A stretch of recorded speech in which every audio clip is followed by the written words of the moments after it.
ಯೋಂತಃ ಪ್ರವಿಶ್ಯ ಮಮ ವಾಚಮಿಮಾಂ ಪ್ರಸುಪ್ತಾಂ ಸಂಜೀವಯತ್ಯಖಿಲಶಕ್ತಿಧರಸ್ವಧಾಮ್ನ ಅನ್ಯಾಂಶ್ಚ ಹಸ್ತಚರಣಶ್ರವಣತ್ವಗಾದೀನ್ ಪ್ರಾಣಾನ್ನಮೋ ಭಗವತೆ ಪುರುಷಾಯ ತುಭ್ಯಂ.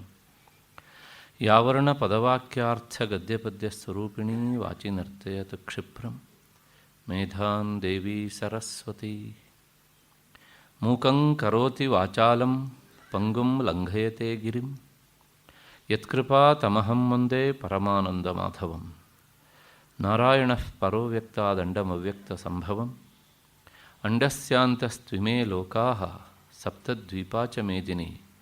ಶ್ರುತಿಸ್ಮೃತಿಪುರಾಣಾನಾಂ ಆಲಯಂ ಕರುಣಾಲಯಂ ನಮಾಮಿ ಭಗವತ್ಪಾದಂ ಶಂಕರಂ ಲೋಕಶಂಕರಂ.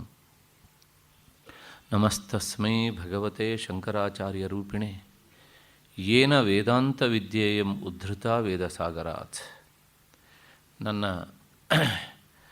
ಭಗವದ್ಗೀತಾ ಬಂಧುಗಳೇ ಹಾಗೂ ಎಲ್ಲ ಹಿರಿಯರೇ ಹಾಗೂ ಪ್ರಾಯೋಜಕರೇ, ನಮ್ಮೆಲ್ಲರ ಹೃನ್ಮಂದಿರವನ್ನು ಬೆಳಗ್ತಾ ಇರುವಂತಹ ಆ ಮಹಾಚೈತನ್ಯಕ್ಕೆ ಮನಸ ಪ್ರಣಾಮಗಳನ್ನು ಸಲ್ಲಿಸ್ತಾ ಇಂದಿನ ಚಿಂತನೆಗೆ ಮುಂದಾಗ್ತಾ ಇದ್ದೇನೆ.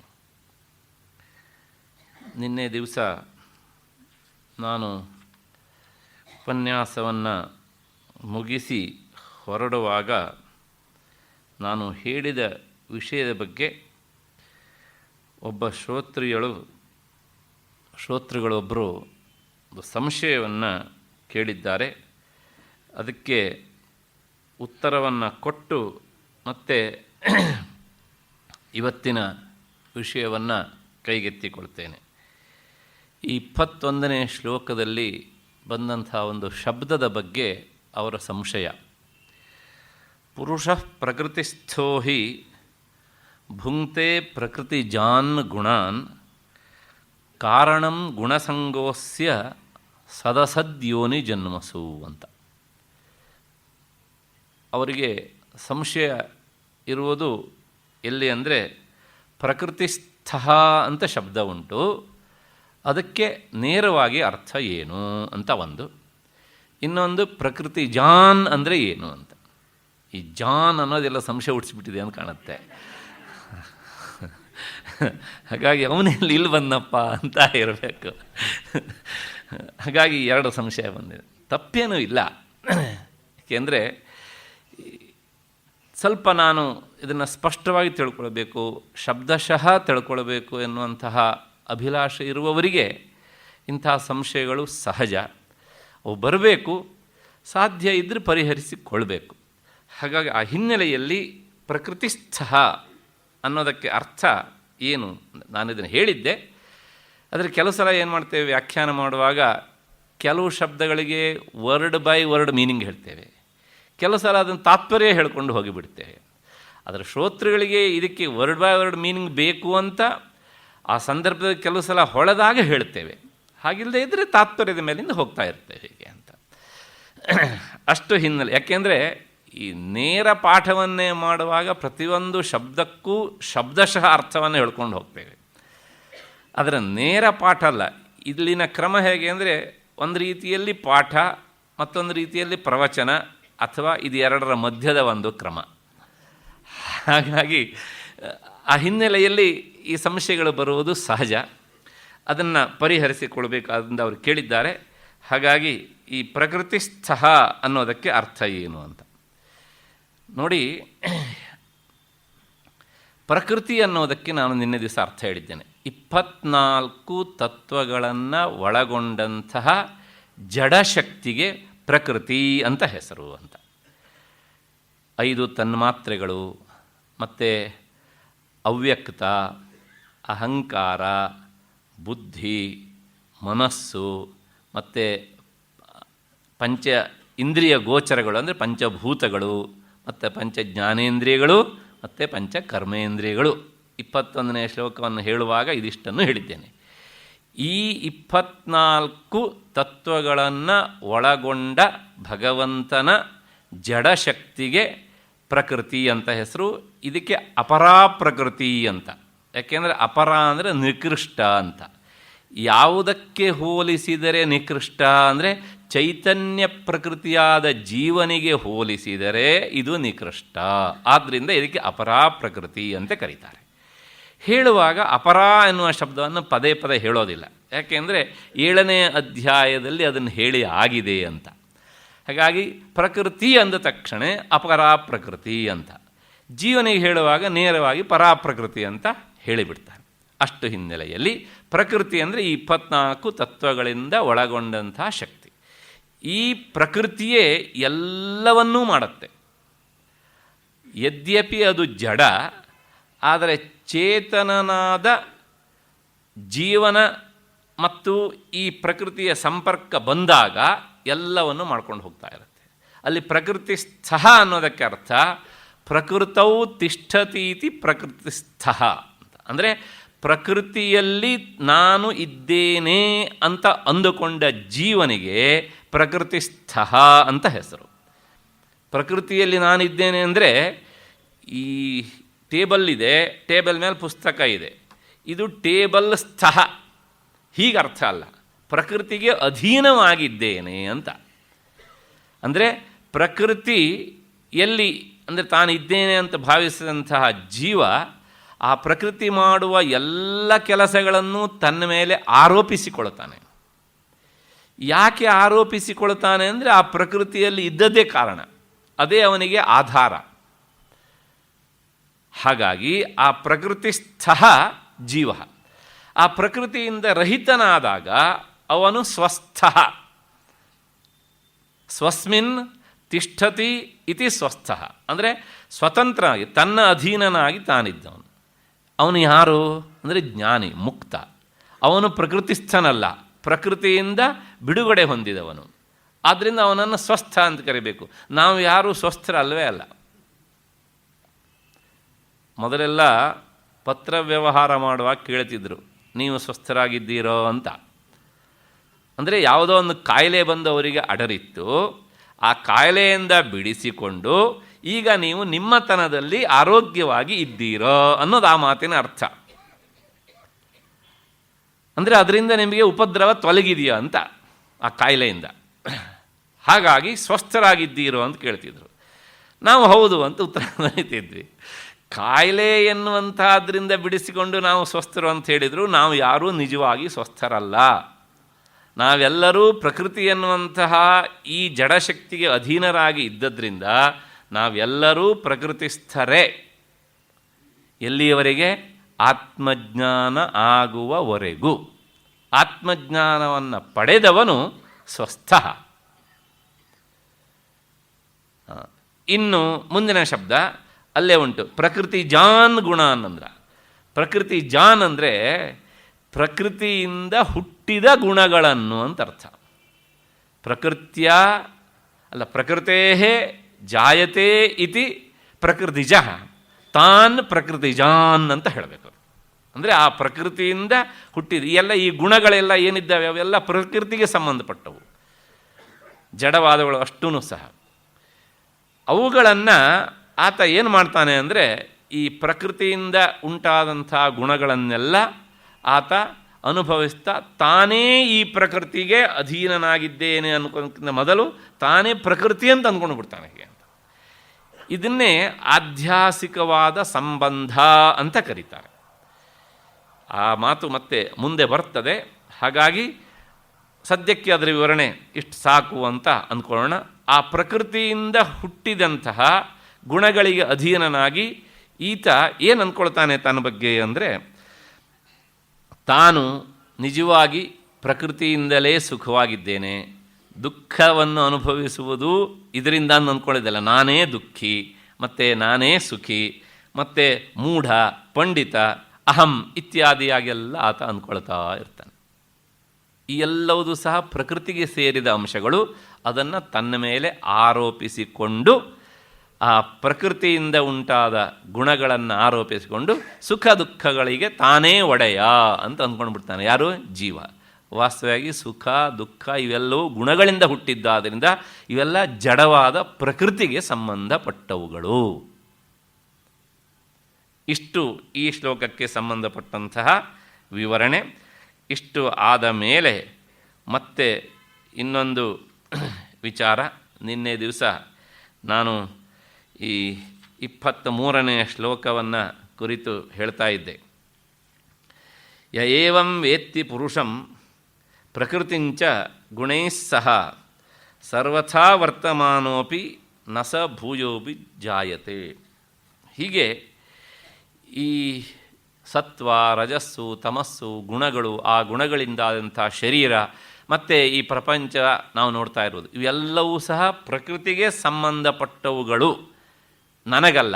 ನಾನು ಏನು ಅಂದರೆ, ಹಾಗಿದ್ದರೆ ನಾನಿದೆಲ್ಲವನ್ನು ಸಹ ನೋಡುವವನು.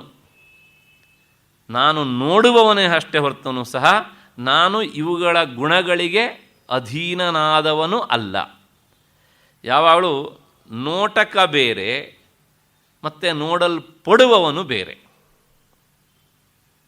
ಹೇಗೆ ಅಂದರೆ, ನಾವು ಇಲ್ಲಿ ನಿಂತಿದ್ದೇವೆ, ಒಂದು ಬೈಲು ಅಂತ ಅಂದ್ಕೊಳ್ಳಿ. ಆ ಬೈಲಲ್ಲಿ ಒಂದು ಹುತ್ತ ಇದೆ, ಹುತ್ತ ವಲ್ಮೀಕ. ಅದಕ್ಕೆ 3-4 ತರಹದ ಬಿಲಗಳಿವೆ, ಹೋಲ್ಸ್. ಅದರಿಂದ ಒಂದಾದಮೇಲೆ ಒಂದು 2-3 ಹಾವುಗಳು ಹೊರ ಬರ್ತವೆ. ನಾವಿದೆಲ್ಲವನ್ನು ನೋಡ್ತೇವೆ. ಈ ನೋಟಕ ಎಂದಾದರೂ ಆ ಹುತ್ತ ಆಗೋದಕ್ಕೆ ಸಾಧ್ಯವಾ? ಹೋಲಾಗೋದಕ್ಕೆ ಸಾಧ್ಯವಾ? ಅಥವಾ ಹಾವಾಗೋದಕ್ಕೆ ಸಾಧ್ಯನಾ? ಹಾಗೆಯೇ ಜೀವ ಯಾವಾಗಲೂ ಈ ಚೈತನ್ಯ ಒಳಗೆ ಇರುವಂಥ ಜೀವಾತ್ಮ, ಇವನು ನೋಡುಗ. ಇವನಿಗೆ ಯಾವುದರ ಸಂಪರ್ಕವೂ ಇಲ್ಲ. ಹಾವನ್ನು ನೋಡಿದ ಮಾತ್ರೆಯಿಂದ ಕಚ್ಚಿದ ಅನುಭವ ಆಗೋದಿಲ್ಲ. ಆಗತ್ತಾ? ಇಲ್ಲ. ಹಾಗಾಗಿ ನಾವು ನೋಡುಗರೆ ಅಷ್ಟೇ ಹೊರತು ಸಹ ನೇರವಾಗಿ ನೋಡುವ ವಸ್ತುವೇ ಆಗುವುದಿಲ್ಲ. ಆದರೆ ನಾವು ಆವಿದ್ಯಕವಾದ ಸಂಬಂಧದಿಂದ ಪ್ರಕೃತಿಯಲ್ಲಿ ಆಗುವ ಎಲ್ಲ ಬದಲಾವಣೆಗಳನ್ನು ನಮ್ಮ ಮೇಲೆ ಆರೋಪಿಸಿಕೊಂಡು ನಾನು ಪ್ರಕೃತಿಗೆ ಅಧೀನ, ನಾನೇ ಪ್ರಕೃತಿ ಎನ್ನುವ ಭಾವನೆಗೆ ಬಂದುಬಿಡ್ತೇವೆ. ಇದು ಸರಿಯಲ್ಲ.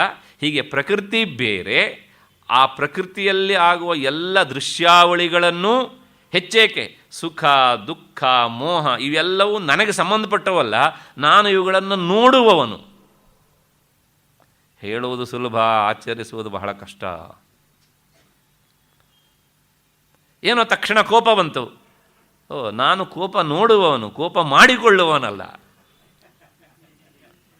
ಯಾರ ಮೇಲೆ ಅಸೂಯೆ ಬಂತು, ಅಸೂಯೆಯನ್ನು ನೋಡುವವನು ನಾನು, ಅಸೂಯೆಯನ್ನು ನಾನು ಅನುಭವಿಸುವವನಲ್ಲ, ಪ್ರಕಟಪಡಿಸುವವನಲ್ಲ. ಇದೆಲ್ಲ ಪ್ರಕೃತಿಗೆ ಸಂಬಂಧಪಟ್ಟಿದ್ದು. ಯಾರಿದ್ದು ವಿಷಯ ಕೇಳಿ ಬಹಳ ಸಂತೋಷ ಆಯಿತು. ಆ ಸಂತೋಷದಲ್ಲಿ ಭಾಗಿಯಾಗಬೇಕು ಅನ್ನೋದು ಲೌಕಿಕ ವಿಚಾರ. ವೇದಾಂತದ ಪ್ರಕಾರ ಆ ಸಂತೋಷವನ್ನು ನೋಡುವವನು ನಾನು, ನಾನೇ ಸಂತೋಷ ಅನುಭವಿಸುವನಲ್ಲ. ಯಾಕೆ ನನಗೆ ಸ್ವತಃ ಸಂತೋಷವೂ ಇಲ್ಲ, ದುಃಖವೂ ಇಲ್ಲ ಅಂತ. ಒಂದು ಉದಾಹರಣೆ ಕೊಡ್ತೇನೆ. ಯಾವಾಗಲೂ ಆ ಘಟನೆ ಜೊತೆಗೆ ಒಂದಾಗುವುದಕ್ಕಿಂತಲೂ ಅದರಿಂದ ದೂರ ಉಳಿದು ಸೀಯರಾದಾಗ ಆಗುವ ಸಂತೋಷ ಹೆಚ್ಚು. ಆದರೆ ನಮಗೇನಾಗಿದೆ, ಆ ಘಟನೆ ಜೊತೆಗೆ ಒಂದಾಗುವುದರಲ್ಲೇ ಹೆಚ್ಚು ಸಂತೋಷ ಆಗಿಬಿಟ್ಟಿದೆ. ಯಾಕೆಂದರೆ ಅದರಿಂದ ಪೃಥಕ್ಕಾಗಿ ನಿಂತು ಆ ಘಟನೆಯನ್ನು ನೋಡುವಾಗ ಆಗುವ ಸಂತೋಷ ಅನುಭವಿಸಕ್ಕೆ ಬರುತ್ತೆ ಅನ್ನೋದೇ ನಮಗೆ ಗೊತ್ತಿಲ್ಲ. ಇಬ್ಬರು ಜಟ್ಟಿಗಳು ಅಖಾಡದಲ್ಲಿ ಕಾದಾಟ ಮಾಡ್ತಾ ಇರ್ತಾರೆ. ಬೆವರು ಸುರಿಸ್ತಾರೆ. ಒಂದು ಸಲ ಒಬ್ಬನನ್ನು ಬೀಳಿಸ್ತಾನೆ, ಇನ್ನೊಂದು ಸಲ ಇನ್ನೊಬ್ಬ ಮತ್ತೊಬ್ಬನನ್ನು ಬೀಳಿಸ್ತಾನೆ. ಆದರೆ 1-1.5 ತಾಸು ಕುಸ್ತಿ ಆಡ್ತಾ ಇರುವಾಗ ಆ ಕುಸ್ತಿ ಪಟುಗಳಿಗೆ ಕುಸ್ತಿ ಮಾಡುವಾಗ ಎಷ್ಟು ಆಯಾಸ ಅಥವಾ ಸಂತೋಷ ಆಗತ್ತೋ ಅದಕ್ಕಿಂತ ಮಿಗಿಲಾದ ಎಷ್ಟೋ ಪಟ್ಟು ಸಂತೋಷ ನೋಡುಗನಿಗೆ ಆಗ್ತದೆ. ಅವರಿಗೆ ಸಂತೋಷ ಆಗೋದಿಲ್ಲ ಅಂದರೆ ಆಗ್ತದೆ, ಆದರೆ ಅವರ ಸಂತೋಷ ಎಲ್ಲ ಬೆವರು ಸುರಿದು ಖರ್ಚಾಗಿ ಬಿಡ್ತದೆ. ಕುಸ್ತಿ ಆಡುವಾಗ ಅವನಿಗೆ ಸಂತೋಷ ಆಗ್ತದೆಯಾ? ಕ್ಷಣ ಕ್ಷಣಕ್ಕೂ ಸಹ ನಾನು ಸೋತ್ರೆ ಅಂತ ತಳಮಳಿಸ್ತಾ ಇರ್ತಾನೆ. ಆದರೆ ನೋಡುಗನಿಗೆ ಅವನಿಗೆ ಏನಾಗುತ್ತೆ ಕೇಳಿದರೆ ಸದಾ ಸಂತೋಷ. ಪರವಾಗಿಲ್ಲ, ಆವಾಗ ಇವನನ್ನು ಅಡಿಗೆ ಹಾಕಿದ್ದ, ಇವಾಗ ಅವನನ್ನು ಅಡಿಗೆ ಹಾಕಿಬಿಟ್ನಲ್ಲ ಅಂತ.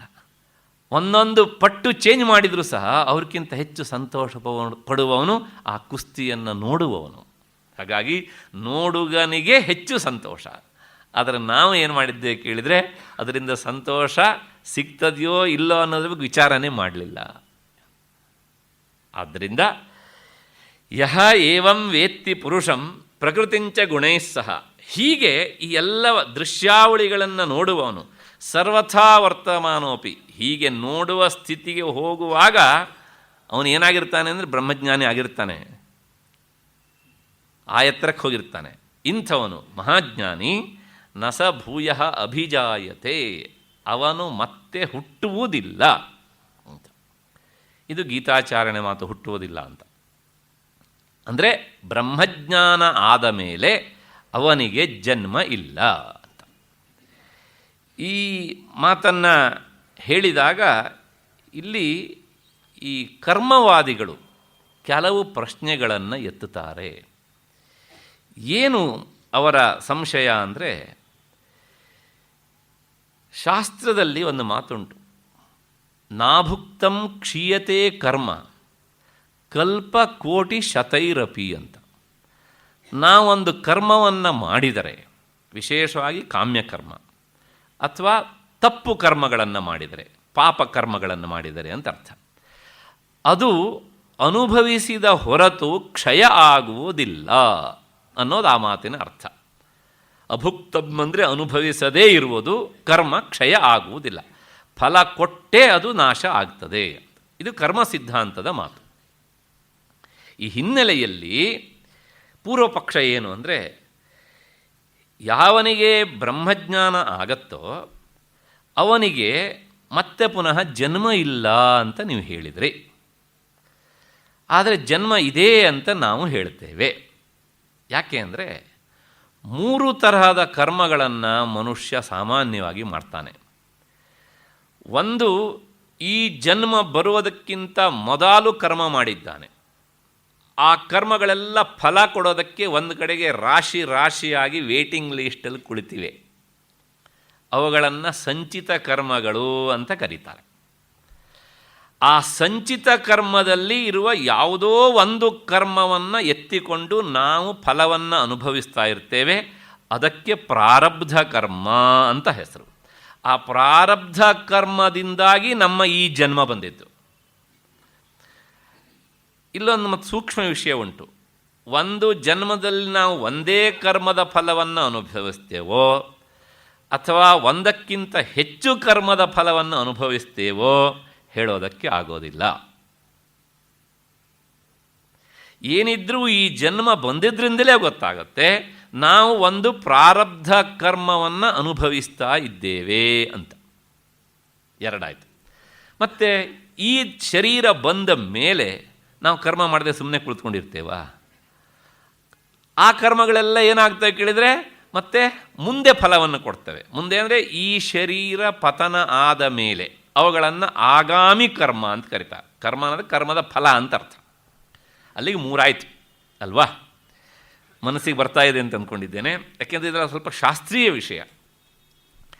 ಈಗ ಪೂರ್ವಪಕ್ಷೀಯ ಪ್ರಶ್ನೆ ಏನು ಅಂದರೆ, ನೀವು ಹೇಳಿದ್ರಿ ಈ ಪ್ರಾರಬ್ಧ ಕರ್ಮದಿಂದಾಗಿ ಶರೀರ ಬಂತು, ಈ ಶರೀರ ಬಂದ ಈ ಕರ್ಮದ ಫಲವಾಗಿಯೇ ಈ ದೇಹದಲ್ಲಿಯೇ ಜ್ಞಾನವೂ ಸಿಕ್ಕಿತು, ಜ್ಞಾನವೂ ಆಯಿತು, ಬ್ರಹ್ಮಜ್ಞಾನವೂ ಆಯಿತು. ನೀವು ಹೇಳ್ತೀರಿ ಬ್ರಹ್ಮಜ್ಞಾನ ಆದ ಬಳಿಕ ಎಲ್ಲ ಕರ್ಮಗಳು ಕ್ಷಯವಾಗಿ ಬಿಡುತ್ತವೆ ಅಂತ. ಹಾಗೆ ಹೇಳೋದಕ್ಕೆ ಕಾರಣ ಉಂಟು. ಗೀತೆಯಲ್ಲಿಯೇ 4ನೇ ಅಧ್ಯಾಯದಲ್ಲಿ ಬಂದಿದೆ. ಏನು ಅಂದರೆ, ಜ್ಞಾನಾಗ್ನಿ ಸರ್ವಕರ್ಮಾಣಿ ಭಸ್ಮಸಾತ್ ಕುರುತೆ ಅರ್ಜುನ. ಈ ಜ್ಞಾನ ಎನ್ನುವಂಥದ್ದು ಒಂದು ಅಗ್ನಿ, ಅದು ಎಲ್ಲ ತರಹದ ಕರ್ಮಗಳನ್ನು ಅಂದರೆ ಪ್ರಾರಬ್ಧ ಕರ್ಮಗಳನ್ನು, ಸಂಚಿತ ಕರ್ಮಗಳನ್ನು, ಆಗಾಮಿ ಕರ್ಮಗಳನ್ನು ಏನು ಮಾಡುತ್ತೆ? ಸುಟ್ಟು ಹಾಕಿಬಿಡತ್ತೆ ಅಂತ. ಮತ್ತೆ ಅಷ್ಟೇ ಅಲ್ಲ, ಈ ವಿಷಯದಲ್ಲಿ ಉಪನಿಷತ್ತು ಇನ್ನೂ ಮುಂದೆ ಹೋಗಿ ಹೇಳುತ್ತೆ, ಕ್ಷೀಯಂತೆ ಚಾಸ್ಯ ಕರ್ಮಾಣಿ. ಈತ ಮಾಡಿದ ಎಲ್ಲ ಕರ್ಮಗಳು ಸಹ, ಈತ ಅಂದರೆ ಬ್ರಹ್ಮಜ್ಞಾನವನ್ನು ಪಡೆದಂಥ ಜ್ಞಾನಿ, ಅವನ ಎಲ್ಲ ಕರ್ಮಗಳು ಸಹ ಜ್ಞಾನೋತ್ಪತ್ತಿ ಕ್ಷಣದಲ್ಲಿಯೇ ನಾಶವಾಗಿ ಬಿಡ್ತವೆ ಅಂತ. ಅದಕ್ಕೆ ಉದಾಹರಣೆ ಕೊಡುವಾಗ ಒಂದು ಮಾತು ಹೇಳುತ್ತೆ ಉಪನಿಷತ್ತು, ಇಶೀಕಾತೂಲವತ್ ಸರ್ವಾಣಿ ಕರ್ಮಾಣಿ ಪ್ರದೂಯಂತೆ. ಇಲ್ಲೊಂದು ಹತ್ತಿಯ ರಾಶಿ ಇದೆ. ಒಂದು ಸಣ್ಣ ಕಿಡಿಯನ್ನು ಹತ್ತಿಸಿದರೆ ಆ ಕಿಡಿಯಷ್ಟೇ ಪ್ರಮಾಣದ ಹತ್ತಿ ಸುಡುತ್ತೋ ಅಥವಾ ಇಡೀ ಹತ್ತಿಯ ರಾಶಿಯೇ ಸುಟ್ಟು ಹೋಗುತ್ತೋ? ಹತ್ತಿಯ ರಾಶಿಯೇ ಸುಟ್ಟು ಹೋಗ್ಬಿಡುತ್ತೆ. ಹಾಗೆಯೇ ಇಲ್ಲಿ ಆ ಪ್ರಾರಬ್ಧ ಕರ್ಮ, ಸಂಚಿತ ಕರ್ಮ, ಆಗಾಮಿ ಕರ್ಮ, ಈ ಮೂರೂ ಸೇರಿ ರಾಶಿ. ಈ ಮೂರೂ ಸಹ ದಹಿಸಿ ಹೋಗಿಬಿಡುತ್ತೆ. ಯಾವ ಅಗ್ನಿಯ ಕಿಡಿಯಿಂದ? ಆತ್ಮಜ್ಞಾನ ಎನ್ನುವ ಅಗ್ನಿಯ ಕಿಡಿಯಿಂದ. ಇದೆಲ್ಲ ಉಪನಿಷತ್ತಿನ ಮಾತು.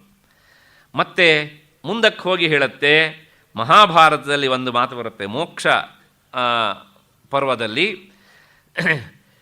ಬೀಜಾನ್ ಯಜ್ಞುಪದಗ್ಧಾನಿ ನ ರೋಹಂತಿ ಯಥಾ ಪುನಃ ಜ್ಞಾನದಗ್ಧೈಸ್ತಥಾ ಕ್ಲೇಶೈಃ ನಾತ್ಮ ಸಂಪದ್ಯತೆ ಪುನಃ. ಯದ್ಯಪಿ ಬೀಜಕ್ಕೆ ಮೊಳಕೆಯಾಗುವ ಶಕ್ತಿ ಉಂಟು, ಆದರೂ ಅದನ್ನು ಬಾಂಡ್ಲೆಗೆ ಹಾಕಿಯೋ ಬೆಂಕಿ ಹಾಕಿಯೋ ಹೊರದರೆ ಅಥವಾ ಸುಟ್ಟರೆ ಮೊಳಕೆ ಆಗುವುದಿಲ್ಲ. ಹಾಗೆ ಇಲ್ಲಿ ಕರ್ಮ ಎನ್ನುವಂಥ ಬೀಜಕ್ಕೆ ಫಲ ಕೊಡುವುದು ಎನ್ನುವ ಮೊಳಕೆ ಆಗುವ ಶಕ್ತಿ ಉಂಟು. ಆದರೆ ಆತ್ಮಜ್ಞಾನ ಎನ್ನುವಂತಹ ಈ ಬಾಂಡ್ಲೆಯಲ್ಲಿ ಹೊರದಾಗ ಅವೆಲ್ಲವೂ ಸಹ ಮೊಳಕೆಯನ್ನು ಕೊಡುವ ಅಥವಾ ಹುಟ್ಟಿ ಹಾಕುವ ಶಕ್ತಿಯನ್ನು ಕಳ್ಕೊಳ್ತವೆ. ಮಹಾಭಾರತದ ಸ್ಮೃತಿ ವಚನ ಇದು. ಅದರ ಜೊತೆಗೆ ಅಂದರೆ ಹಿಂದಿನ ಕರ್ಮಗಳೆಲ್ಲ ಸುಟ್ಟು ಹೋಗ್ತವೆ ಅಂತ. ಇನ್ನು ಜ್ಞಾನೋತ್ಪತ್ತಿ ಆದ ಮೇಲೆ ಆತ ಕರ್ಮ ಮಾಡಿದರೆ ಅದು ಅವನಿಗೆ ಅಂಟುವುದಿಲ್ಲ. ಯಾಕೆ ಅಂಟುವುದಿಲ್ಲ ಅಂದರೆ ಅದಕ್ಕೂ ಒಂದು ಕಾರಣ ಉಂಟು. ಯಥಾ ಪುಷ್ಕರ ಪಲಾಶಃ ಆಪೋ ನ ಶ್ಲಿಷ್ಯಂತ ಏವಂ ವಿಧಿ ಪಾಪಂ ಕರ್ಮ ನ ಶ್ಲಿಷ್ಯತೆ. ಕಮಲದ ಹೂವು ಅಥವಾ ಕಮಲದ ಎಲೆ ಯಾವುದಾದ್ರೂ ತಗೊಳ್ಳಿ, ನೀರಿನಲ್ಲಿಯೇ ಇರುತ್ತೆ. ಆದರೆ ನೀರಿನ ಒಂದು ಹನಿಯನ್ನು ತನಗೆ ತಾನು ಅಂಟಿಸಿಕೊಳ್ಳುವುದಿಲ್ಲ. ಯಾರು ಇದನ್ನು ನೋಡಲಿಲ್ವೋ ಅವರಿಗೆ ಇನ್ನೊಂದು ಉದಾಹರಣೆ ಕೊಡ್ತೇನೆ. ಹಳ್ಳಿಯಲ್ಲಿ ಕೆಸುವಿನ ಸೊಪ್ಪಿರುತ್ತೆ. ಅದರ ಮೇಲೆ ಮಳೆಗಾಲದಲ್ಲಿ ಮಳೆಯ ಹನಿಗಳು ಬಿದ್ದಾಗ ಆ ಹನಿಗಳೆಲ್ಲ ಹಾಗೇನೇ ಇರ್ತವೆ ಅಷ್ಟೇ ಹೊರತು ಸಹ ಅದು ಅದನ್ನು ಅಂಟಿಸಿಕೊಳ್ಳುವುದಿಲ್ಲ. ಇದಿಷ್ಟು ವಿಚಾರವನ್ನು ವೇದವ್ಯಾಸರು ಬ್ರಹ್ಮಸೂತ್ರದಲ್ಲಿ ಅಂದರೆ ಬಾದರಾಯಣಾಚಾರ್ಯರು ಹೇಳ್ತಾರೆ. ತದಧಿಗಮ ಉತ್ತರ ಪೂರ್ವಾಘಯೋ ಅಶ್ಲೇಷ ವಿನಾಶೌ ತದ್ವ್ಯಪದೇಶಾತ್. ತದಧಿಗಮ ಅಂದರೆ ಬ್ರಹ್ಮಜ್ಞಾನವನ್ನು ಪಡೆದವನಿಗೆ ಅಂತ ಅರ್ಥ. ಉತ್ತರ ಪೂರ್ವ ಜ್ಞಾನ ಬಂದ ಮೇಲಿನ ಕರ್ಮ ಅವನಿಗೆ ಅಂಟುವುದಿಲ್ಲ.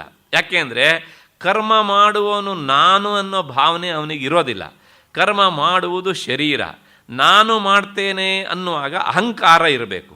ಅಹಂಕಾರ ಪ್ರಕೃತಿಗೆ ಸಂಬಂಧಪಟ್ಟಿದ್ದು. ಇವನು ಪ್ರತಿಕ್ಷಣದಲ್ಲೂ ತಾನು ಪ್ರಕೃತಿ ಅಲ್ಲ, ಪ್ರಕೃತಿಯಿಂದ ಬೇರೆ ಅಂತ ಅಂದ್ಕೊಂಡಿರ್ತಾನೆ. ಮಾಡಿದ್ದು ಪ್ರಕೃತಿ, ಅನುಭವಿಸೋದು ಪ್ರಕೃತಿ, ನನಗೆ ಸಂಬಂಧ ಇಲ್ಲ, ಹಾಗಾಗಿ ಕರ್ಮ ನನಗೆ ಅಂಟುವುದಿಲ್ಲ ಅನ್ನೋದು ಅವನಿಗೆ ಗೊತ್ತಿರ್ತದೆ. ಇದು ಹೇಗೆ ಅಂದರೆ, ಹಲಸಿನ ಹಣ್ಣು ಮುಟ್ಟಿದರೆ ಮೇಣ ಅಂಟತ್ತೆ, ಆದರೆ ಕೈಗೆ ಎಣ್ಣೆಯನ್ನು ಸವರಿಕೊಂಡು ಮುಟ್ಟಿದರೆ ಮೇಣ ಅಂಟೋದಿಲ್ಲ. ಹಾಗೆ ಈ ಕರ್ಮದ ಫಲ ಅವನಿಗೆ ಅಂಟೋದಿಲ್ಲ. ಯಾಕೆಂದರೆ ಜ್ಞಾನಿ ಆತ ಈ ಕೈಗೆ ಎಣ್ಣೆಯನ್ನು ಸವರಿಕೊಂಡವನು ಹಾಗೇನೆ. ಒಂದಲ್ಲ 10 ಹಲಸಿನನ್ನು ಬಿರಿದ್ರೂ ಸಹ ಅವನಿಗೆ ಅದರ ಮೇಣ ಅಂಟೋದಿಲ್ಲ. ಇನ್ನು ಹಿಂದಿನ ಕರ್ಮಗಳೆಲ್ಲ ಏನಾಗ್ತವೆ? ಅವೆಲ್ಲವೂ ಸಹ ದಹಿಸಿ ಹೋಗ್ತವೆ. ಯಾವುದರಿಂದ?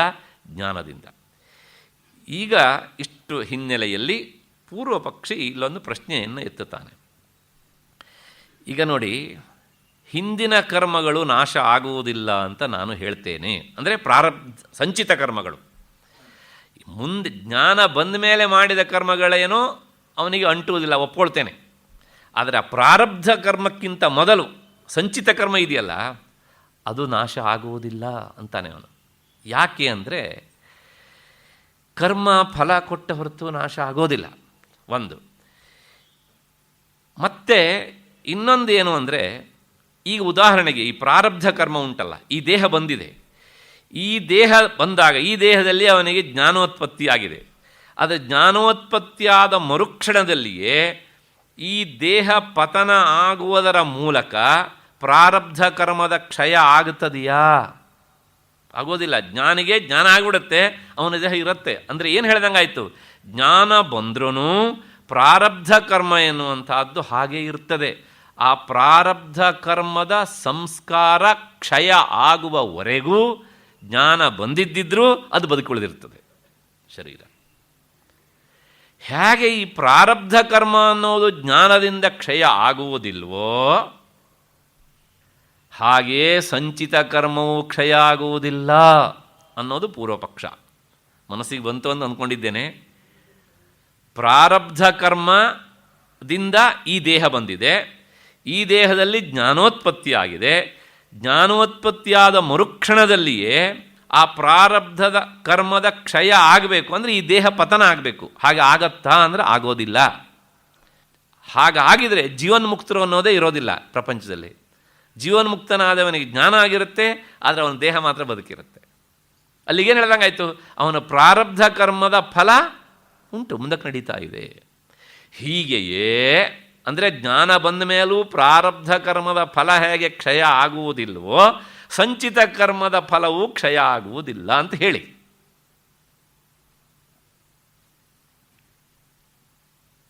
ಇದಕ್ಕೆ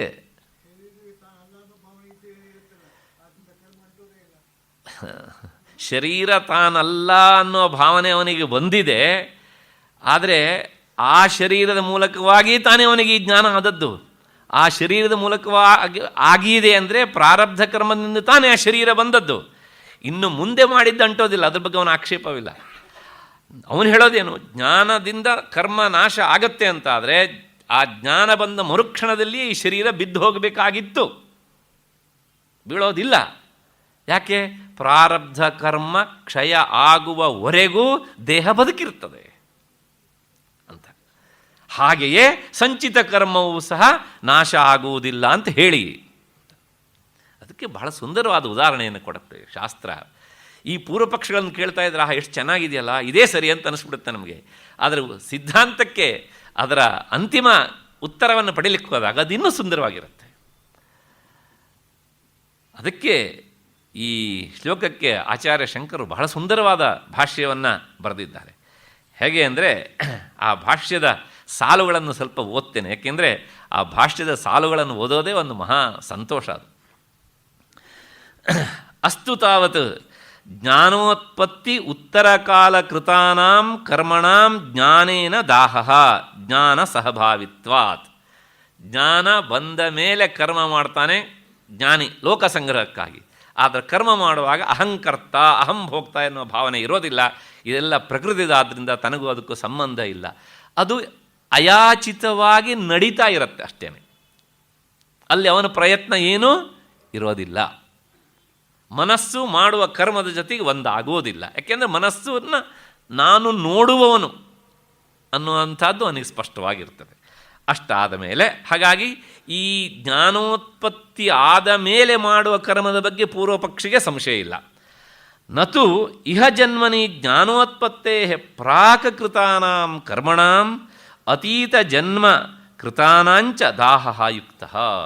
ಈ ಜನ್ಮದಲ್ಲಿ ಜ್ಞಾನೋತ್ಪತ್ತಿ ಆಗುವುದಕ್ಕಿಂತ ಮೊದಲು ಮಾಡಿದ ಕರ್ಮಗಳ ಮತ್ತು ಹಿಂದೆ ಈ ಜನ್ಮ ಬರೋದಕ್ಕಿಂತ ಮೊದಲು ಮಾಡಿದ ಸಂಚಿತ ಕರ್ಮಗಳ ನಾಶ ಆಗತ್ತೆ ಅನ್ನೋದನ್ನು ನಾನು ಒಪ್ಪೋದಿಲ್ಲ. ಇದಿಷ್ಟು ಪೂರ್ವಪಕ್ಷೀಯ ಬಲವಾದ ಪ್ರಶ್ನೆ. ಅದಕ್ಕೆ ಹೇಳ್ತಾರೆ ಯಾಕೆ ಅಂದರೆ ಗೀತೆಯಲ್ಲಿಯೇ ಗೀತಾಚಾರ್ಯ ಒಂದು ಮಾತು ಹೇಳಿದ್ದಾನೆ 4ನೇ ಅಧ್ಯಾಯದಲ್ಲಿ. ಏನು ಅಂದರೆ ಜ್ಞಾನಾಗ್ನಿ ಸರ್ವಕರ್ಮಾಣಿ ಅಂತ. ಸರ್ವಕರ್ಮಾಣಿ ಮೀನ್ಸ್ ಏನು? ಗೀತಾಚಾರ್ಯನದೇ ಮಾತು.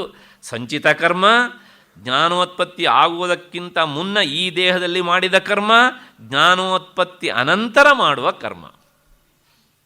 ಅದು ತಾನೇ ಗೀತಾಚಾರ್ಯನಿಗೆ ಅಪೇಕ್ಷಿತವಾದದ್ದು.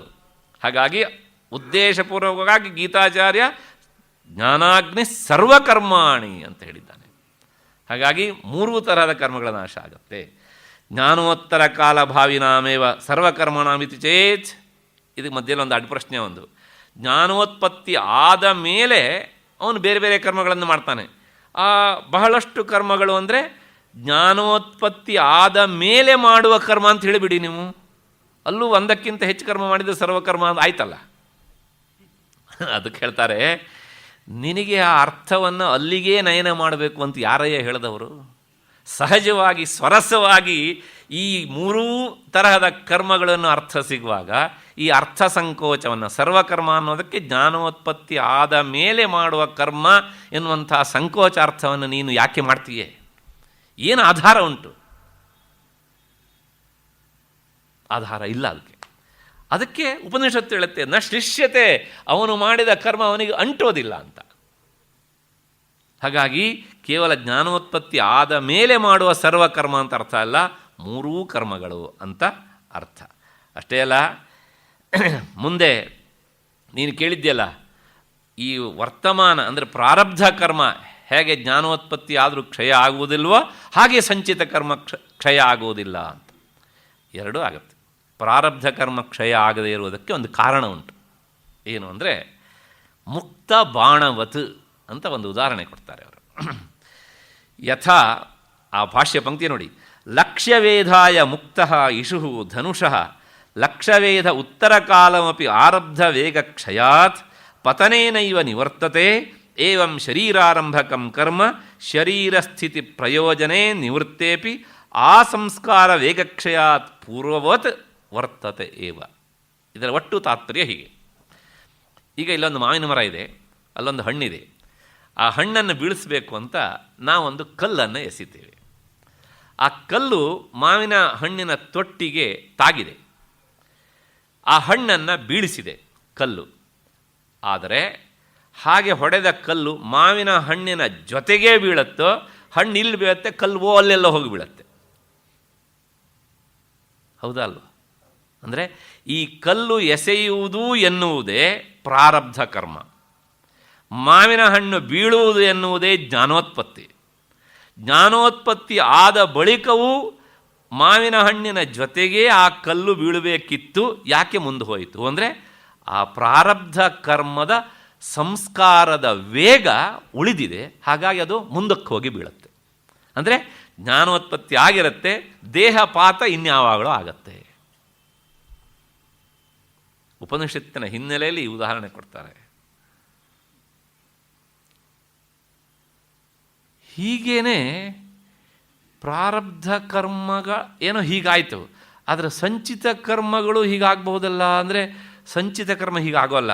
ಯಾಕೆ ಅಂದರೆ ಕಲ್ಲನ್ನು ಎಸಿಬೇಕು ಅಂತ ನಾವು ಕೈಲಿ ಎತ್ತಿ ಹಿಡ್ಕೊಂಡಿದ್ದೇವೆ. ಹಾಗೆ ಹಿಡ್ಕೊಂಡವನಿಗೆ ಅದನ್ನು ತಕ್ಷಣ ಎಸೆಯೋದಕ್ಕೂ ಆಗುತ್ತೆ, ವಾಪಸ್ ಎಸೆದೇ ಇರೋದಕ್ಕೂ ಆಗುತ್ತೆ. ಆದರೆ ಕೈಯಿಂದ ಎಸೆದ ಮೇಲೆ ಮಾತ್ರ ನಮ್ಮ ಕೈಲಿ ಇರೋದಿಲ್ಲ ಅದು. ಅವರೊಂದು ಬಾಣದ ಉದಾಹರಣೆ ಕೊಡ್ತಾರೆ. ಧನುಸ್ಸಿಗೆ ಬಾಣವನ್ನು ಹೂಡಿ ಆದ ಮೇಲೆ ಅದು ಎಲ್ಲಿ ಬೀಳುತ್ತೆ ಅನ್ನೋದು ಆ ಬಾಣದ ವೇಗವನ್ನು ಅವಲಂಬಿಸ್ಕೊಂಡಿರುತ್ತೆ. ಆದರೆ ಬಿಡೋದಕ್ಕಿಂತ ಮುನ್ನವೇ ಆ ಬಾಣ ಬಿಡುವವನ ಕೈಯನ್ನು ಒಬ್ಬ ಹಿಂದಿನಿಂದ ಎಳೆದ್ರೆ ಬಾಣ ಏನಾಗಲ್ಲ, ಚಾರ್ಜ್ ಆಗೋಲ್ಲ ಅಲ್ವಾ? ಹಾಗೆಯೇ ಇಲ್ಲಿ ಧನುಸ್ಸಿಗೆ ಬಾಣ ಹೂಡಿದ್ದಾನೆ, ಪ್ರಾರಬ್ಧ ಕರ್ಮಗಳೆಲ್ಲ ಫಲ ಕೊಡಲಿಕ್ಕೆ ಮುಂದಾಗಿ ನಿಂತಿವೆ. ಆದರೆ ಜ್ಞಾನೋತ್ಪತ್ತಿ ಎನ್ನುವಂಥ ಸೆಳೆತದಿಂದ ಏನಾಗಿದೆ ಕೇಳಿದರೆ ಆ ಬಾಣ ಮುಂದಕ್ಕೆ ಹೋಗುವುದಿಲ್ಲ. ಹಾಗಾಗಿ ಪ್ರಾರಬ್ಧ ಕರ್ಮಗಳೆಲ್ಲ ಅಲ್ಲಿಯೇ ನಾಶವಾಗಿ ಹೋಗ್ತವೆ. ಇಷ್ಟು ಹಿನ್ನೆಲೆಯಲ್ಲಿ ಜ್ಞಾನೋತ್ಪತ್ತಿ ಆದ ಬಳಿಕ ಪ್ರಾರಬ್ಧ ಕರ್ಮಗಳೂ ನಾಶವಾಗಿ ಬಿಡ್ತವೆ, ಸಂಚಿತ ಕರ್ಮಗಳೂ ನಾಶ ಆಗ್ತವೆ. ಮುಂದೆ ಮಾಡುವ ಕರ್ಮದ ಫಲ ಅವನಿಗೆ ಅಂಟುವುದಿಲ್ಲ. ಹಾಗಾಗಿ ಹುಟ್ಟಲಿಕ್ಕೆ ಬೇಕಾದಂತಹ ಕರ್ಮವೇ ಇರೋದಿಲ್ಲ. ನಸ ಭೂಯೋ ವಿಜಾಯತೆ, ಅವನು ಮತ್ತೆ ಹುಟ್ಟೋದಿಲ್ಲ. ಆ ಹುಟ್ಟೇ ಅವನ ಕೊನೆಯ ಹುಟ್ಟು, ಮತ್ತೆ ಹುಟ್ಟುವುದಿಲ್ಲ. ಇಷ್ಟು ಈ ನಸಭೂಯೋ ವಿಜಾಯತೆ ಎನ್ನುವಂಥ ಮಾತಿಗೆ ಹೇಳಬೇಕಾದಂತಹ ವಿವರಣೆ. ನಿನ್ನೆ ದಿವಸ ನಮ್ಮ ಈ ವಿಚಾರ ಇಲ್ಲಿವರೆಗೆ ಬಂದು ನಿಂತಿತ್ತು. ಇದೆಲ್ಲ ಅಪ್ಪಟ ಶಾಸ್ತ್ರೀಯ ವಿಚಾರಗಳು. ಗೀತೆಯನ್ನು ಮನರಂಜನೆಗಾಗಿ ಕೇಳುವುದು ಬೇರೆ, ಅಧ್ಯಯನದ ಹಿನ್ನೆಲೆಯಲ್ಲಿ ಓದುವುದು ಬೇರೆ. ತಿಳ್ಕೊಳ್ಬೇಕು ಎನ್ನುವಂಥ ಹಿನ್ನೆಲೆಯಲ್ಲಿ ಈ ವಿಚಾರಗಳು ನಮಗೆ ಅನಿವಾರ್ಯವಾಗ್ತವೆ. ಅಧ್ಯಯನಶೀಲರಾದ ಇವೆಲ್ಲವೂ ಸಹ ಬೇಕಾಗತ್ತೆ. ಯಾಕೆಂದರೆ ಎಂದೋ ಒಂದು ಸಲ ಜ್ಞಾನಿಗೂ ಸಹ ಅವನು ಮಾಡಿದ ಕರ್ಮ ಫಲ ಕೊಡಬೇಕು ಅಂತಾದರೆ, ಜ್ಞಾನ ಬಂದರೂ ಕರ್ಮ ಫಲ ಕೊಡುತ್ತೆ ಅಂತಾದರೆ ಅವನಿಗೆ ಮೋಕ್ಷ ಆಗೋದಿಲ್ವಲ್ಲ ಎನ್ನುವಂಥ ಸಂಶಯ ನಮ್ಮ ಮನಸ್ಸಿನ ಮೂಲೆಯಲ್ಲಿ ಕಾಡ್ತಾ ಇರುತ್ತೆ. ಉಪನಿಷತ್ತುಗಳು ಹೇಳಿದ ಈ ಎಲ್ಲ ವಿಚಾರಗಳನ್ನು ಬ್ರಹ್ಮಸೂತ್ರದಲ್ಲಿ ಬಾದರಾಯಣಾಚಾರ್ಯರು ಏನು ಹೇಳಿದ್ದಾರೋ, ಮತ್ತು ಗೀತೆಯಲ್ಲೂ ಕೃಷ್ಣ ಇದೆಲ್ಲವನ್ನು ಅಲ್ಲಿಂದನೇ ಗೀತಾಚಾರ್ಯನ ಮಾತಿಗೆ ಉಪನಿಷತ್ತುಗಳ ಹಿನ್ನೆಲೆ ಸಾಕಷ್ಟಿದೆ. ಹಾಗಾಗಿ ಭಾಷ್ಯಕಾರರು ಅದನ್ನು ಮತ್ತೆ ಮತ್ತೆ ಎತ್ತಿ ಹೇಳ್ತಾ ಹೋಗ್ತಾರೆ ಹೇಗೆ ಅಂತ. ಅಷ್ಟು ಹಿನ್ನೆಲೆಯಲ್ಲಿ ಸರ್ವಥಾ ವರ್ತಮಾನೋಪಿ, ಅವನು ಹೇಗೆ ಇದ್ದರೂ ಸಹ ಅವನಿಗೆ ಮತ್ತೆ ಪುನಃ ಜನ್ಮ ಇಲ್ಲ. ಹೇಗೆ ಇದ್ದರು ಅಂದರೆ ನಿನ್ನೆ ದಿವಸ ಹೇಳಿದ್ದೇನೆ, ಸ್ವೇಚ್ಛಾಚಾರಿಯಾಗಿ ಬದುಕಿದ್ರು ಅಂತ ಅರ್ಥ ಅಲ್ಲ. ಯಾಕೆಂದರೆ ಜ್ಞಾನಿ ಆದವನು ಸ್ವೇಚ್ಛಾಚಾರಿಯಾಗಿ ಬದುಕೋದೇ ಇಲ್ಲ. ಅವನು ಅಪ್ಪಿತಪ್ಪಿಯೂ ಸಹ ತಪ್ಪನ್ನು ಮಾಡುವುದಿಲ್ಲ. ಲೋಕದ ಜನದೃಷ್ಟಿಯಲ್ಲಿ ತಪ್ಪು ಅಂತ ಕಂಡ್ರೂ ಸಹ ಅದು ಆ ಜ್ಞಾನಿಗೆ ತಪ್ಪಾಗಿರುವುದಿಲ್ಲ, ತಪ್ಪು ಮಾಡೋದಿಲ್ಲ. ನಮಗೆ ತಪ್ಪು ಅಂದರೆ ಅವನೇನು ನಮ್ಮ ಕರ್ಮ ಮಾಡೋದಿಲ್ವಲ್ಲ ಅಂತ ಅನಿಸುತ್ತೆ. ಕರ್ಮ ಯಾರು ಮಾಡಬೇಕು? ದೇಹಾಭಿಮಾನ ಇದ್ದವನು ಮಾಡಬೇಕು. ದೇಹಾಭಿಮಾನ ರಹಿತನಾದವನಿಗೆ ಕರ್ಮವೇ ಇಲ್ಲ. ಯಾಕೆಂದರೆ ನಿಸ್ತ್ರಯೀಗುಣ್ಯೇ ಪಥಿ ವಿಚರತಾಂ ಕೋವಿಧಿ ಕೋ ನಿಷೇಧ. ಆ ಪ್ರಕೃತಿಯಿಂದ ಹುಟ್ಟಿದಂತಹ ಗುಣಗಳಿಂದ ನಡೆಯುವ ಯಾವ ಕರ್ಮಗಳಲ್ಲೂ ಅವನಿಗೆ ಅಂಟುವಿಕೆ ಇರೋದಿಲ್ಲ. ಹಾಗಾಗಿ ಅವನಿಗೆ ವಿಧಿಯೂ ಇಲ್ಲ, ನಿಷೇಧವೂ ಇಲ್ಲ. ಇದನ್ನು ನೀನು ಮಾಡಬೇಕಾದದ್ದು ಅನ್ನೋದು ಇಲ್ಲ, ಮಾಡಬಾರದ್ದು ಅನ್ನೋದು ಇಲ್ಲ. ಇದು ಜ್ಞಾನಿಗಳಿಗೆ. ಅವ್ರು ಹಾಗೆ ಮಾಡ್ತಾರೆ ಅಂತ ನಾವು ಹಾಗೆ ಮಾಡಲಿಕ್ಕಾಗೋದಿಲ್ಲ. ಯಾಕೆ? ನಾವಿನ್ನೂ ದೇಹಾಭಿಮಾನದಲ್ಲಿಯೇ ನಿಂತವರು.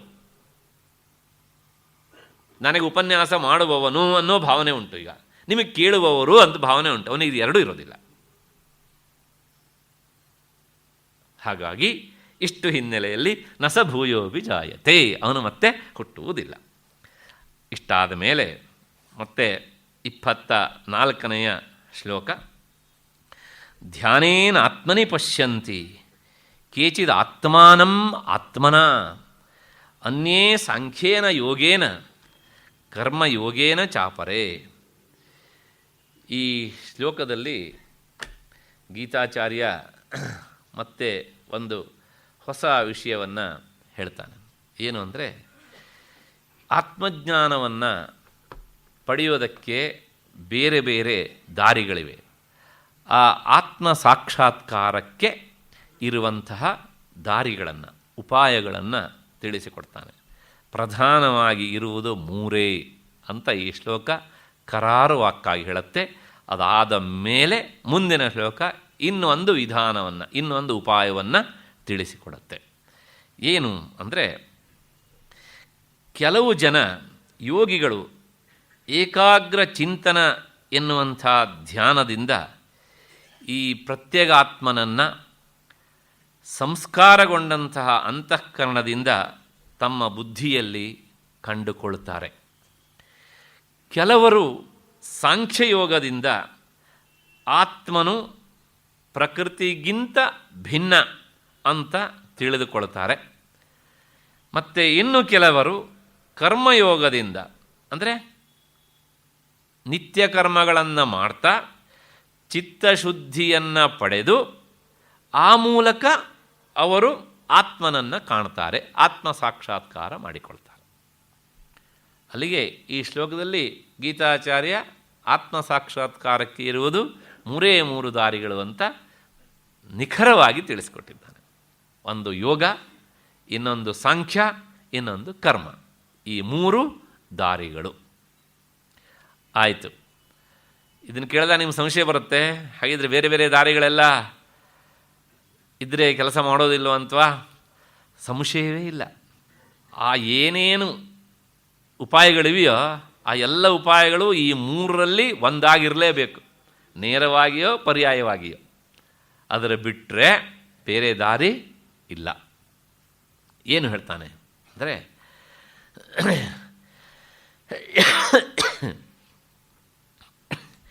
ಧ್ಯಾನೇನ ಆತ್ಮನಿ ಪಶ್ಯಂತಿ. ಕೆಲವು ಜನ ಈ ಆತ್ಮನನ್ನು ತಮ್ಮ ಅಂತಃಕರಣದಲ್ಲಿ ಧ್ಯಾನಯೋಗದ ಉಪಾಯವನ್ನು ಆಶ್ರಯಿಸಿಕೊಂಡು ನೋಡ್ತಾರೆ ಅಂತ.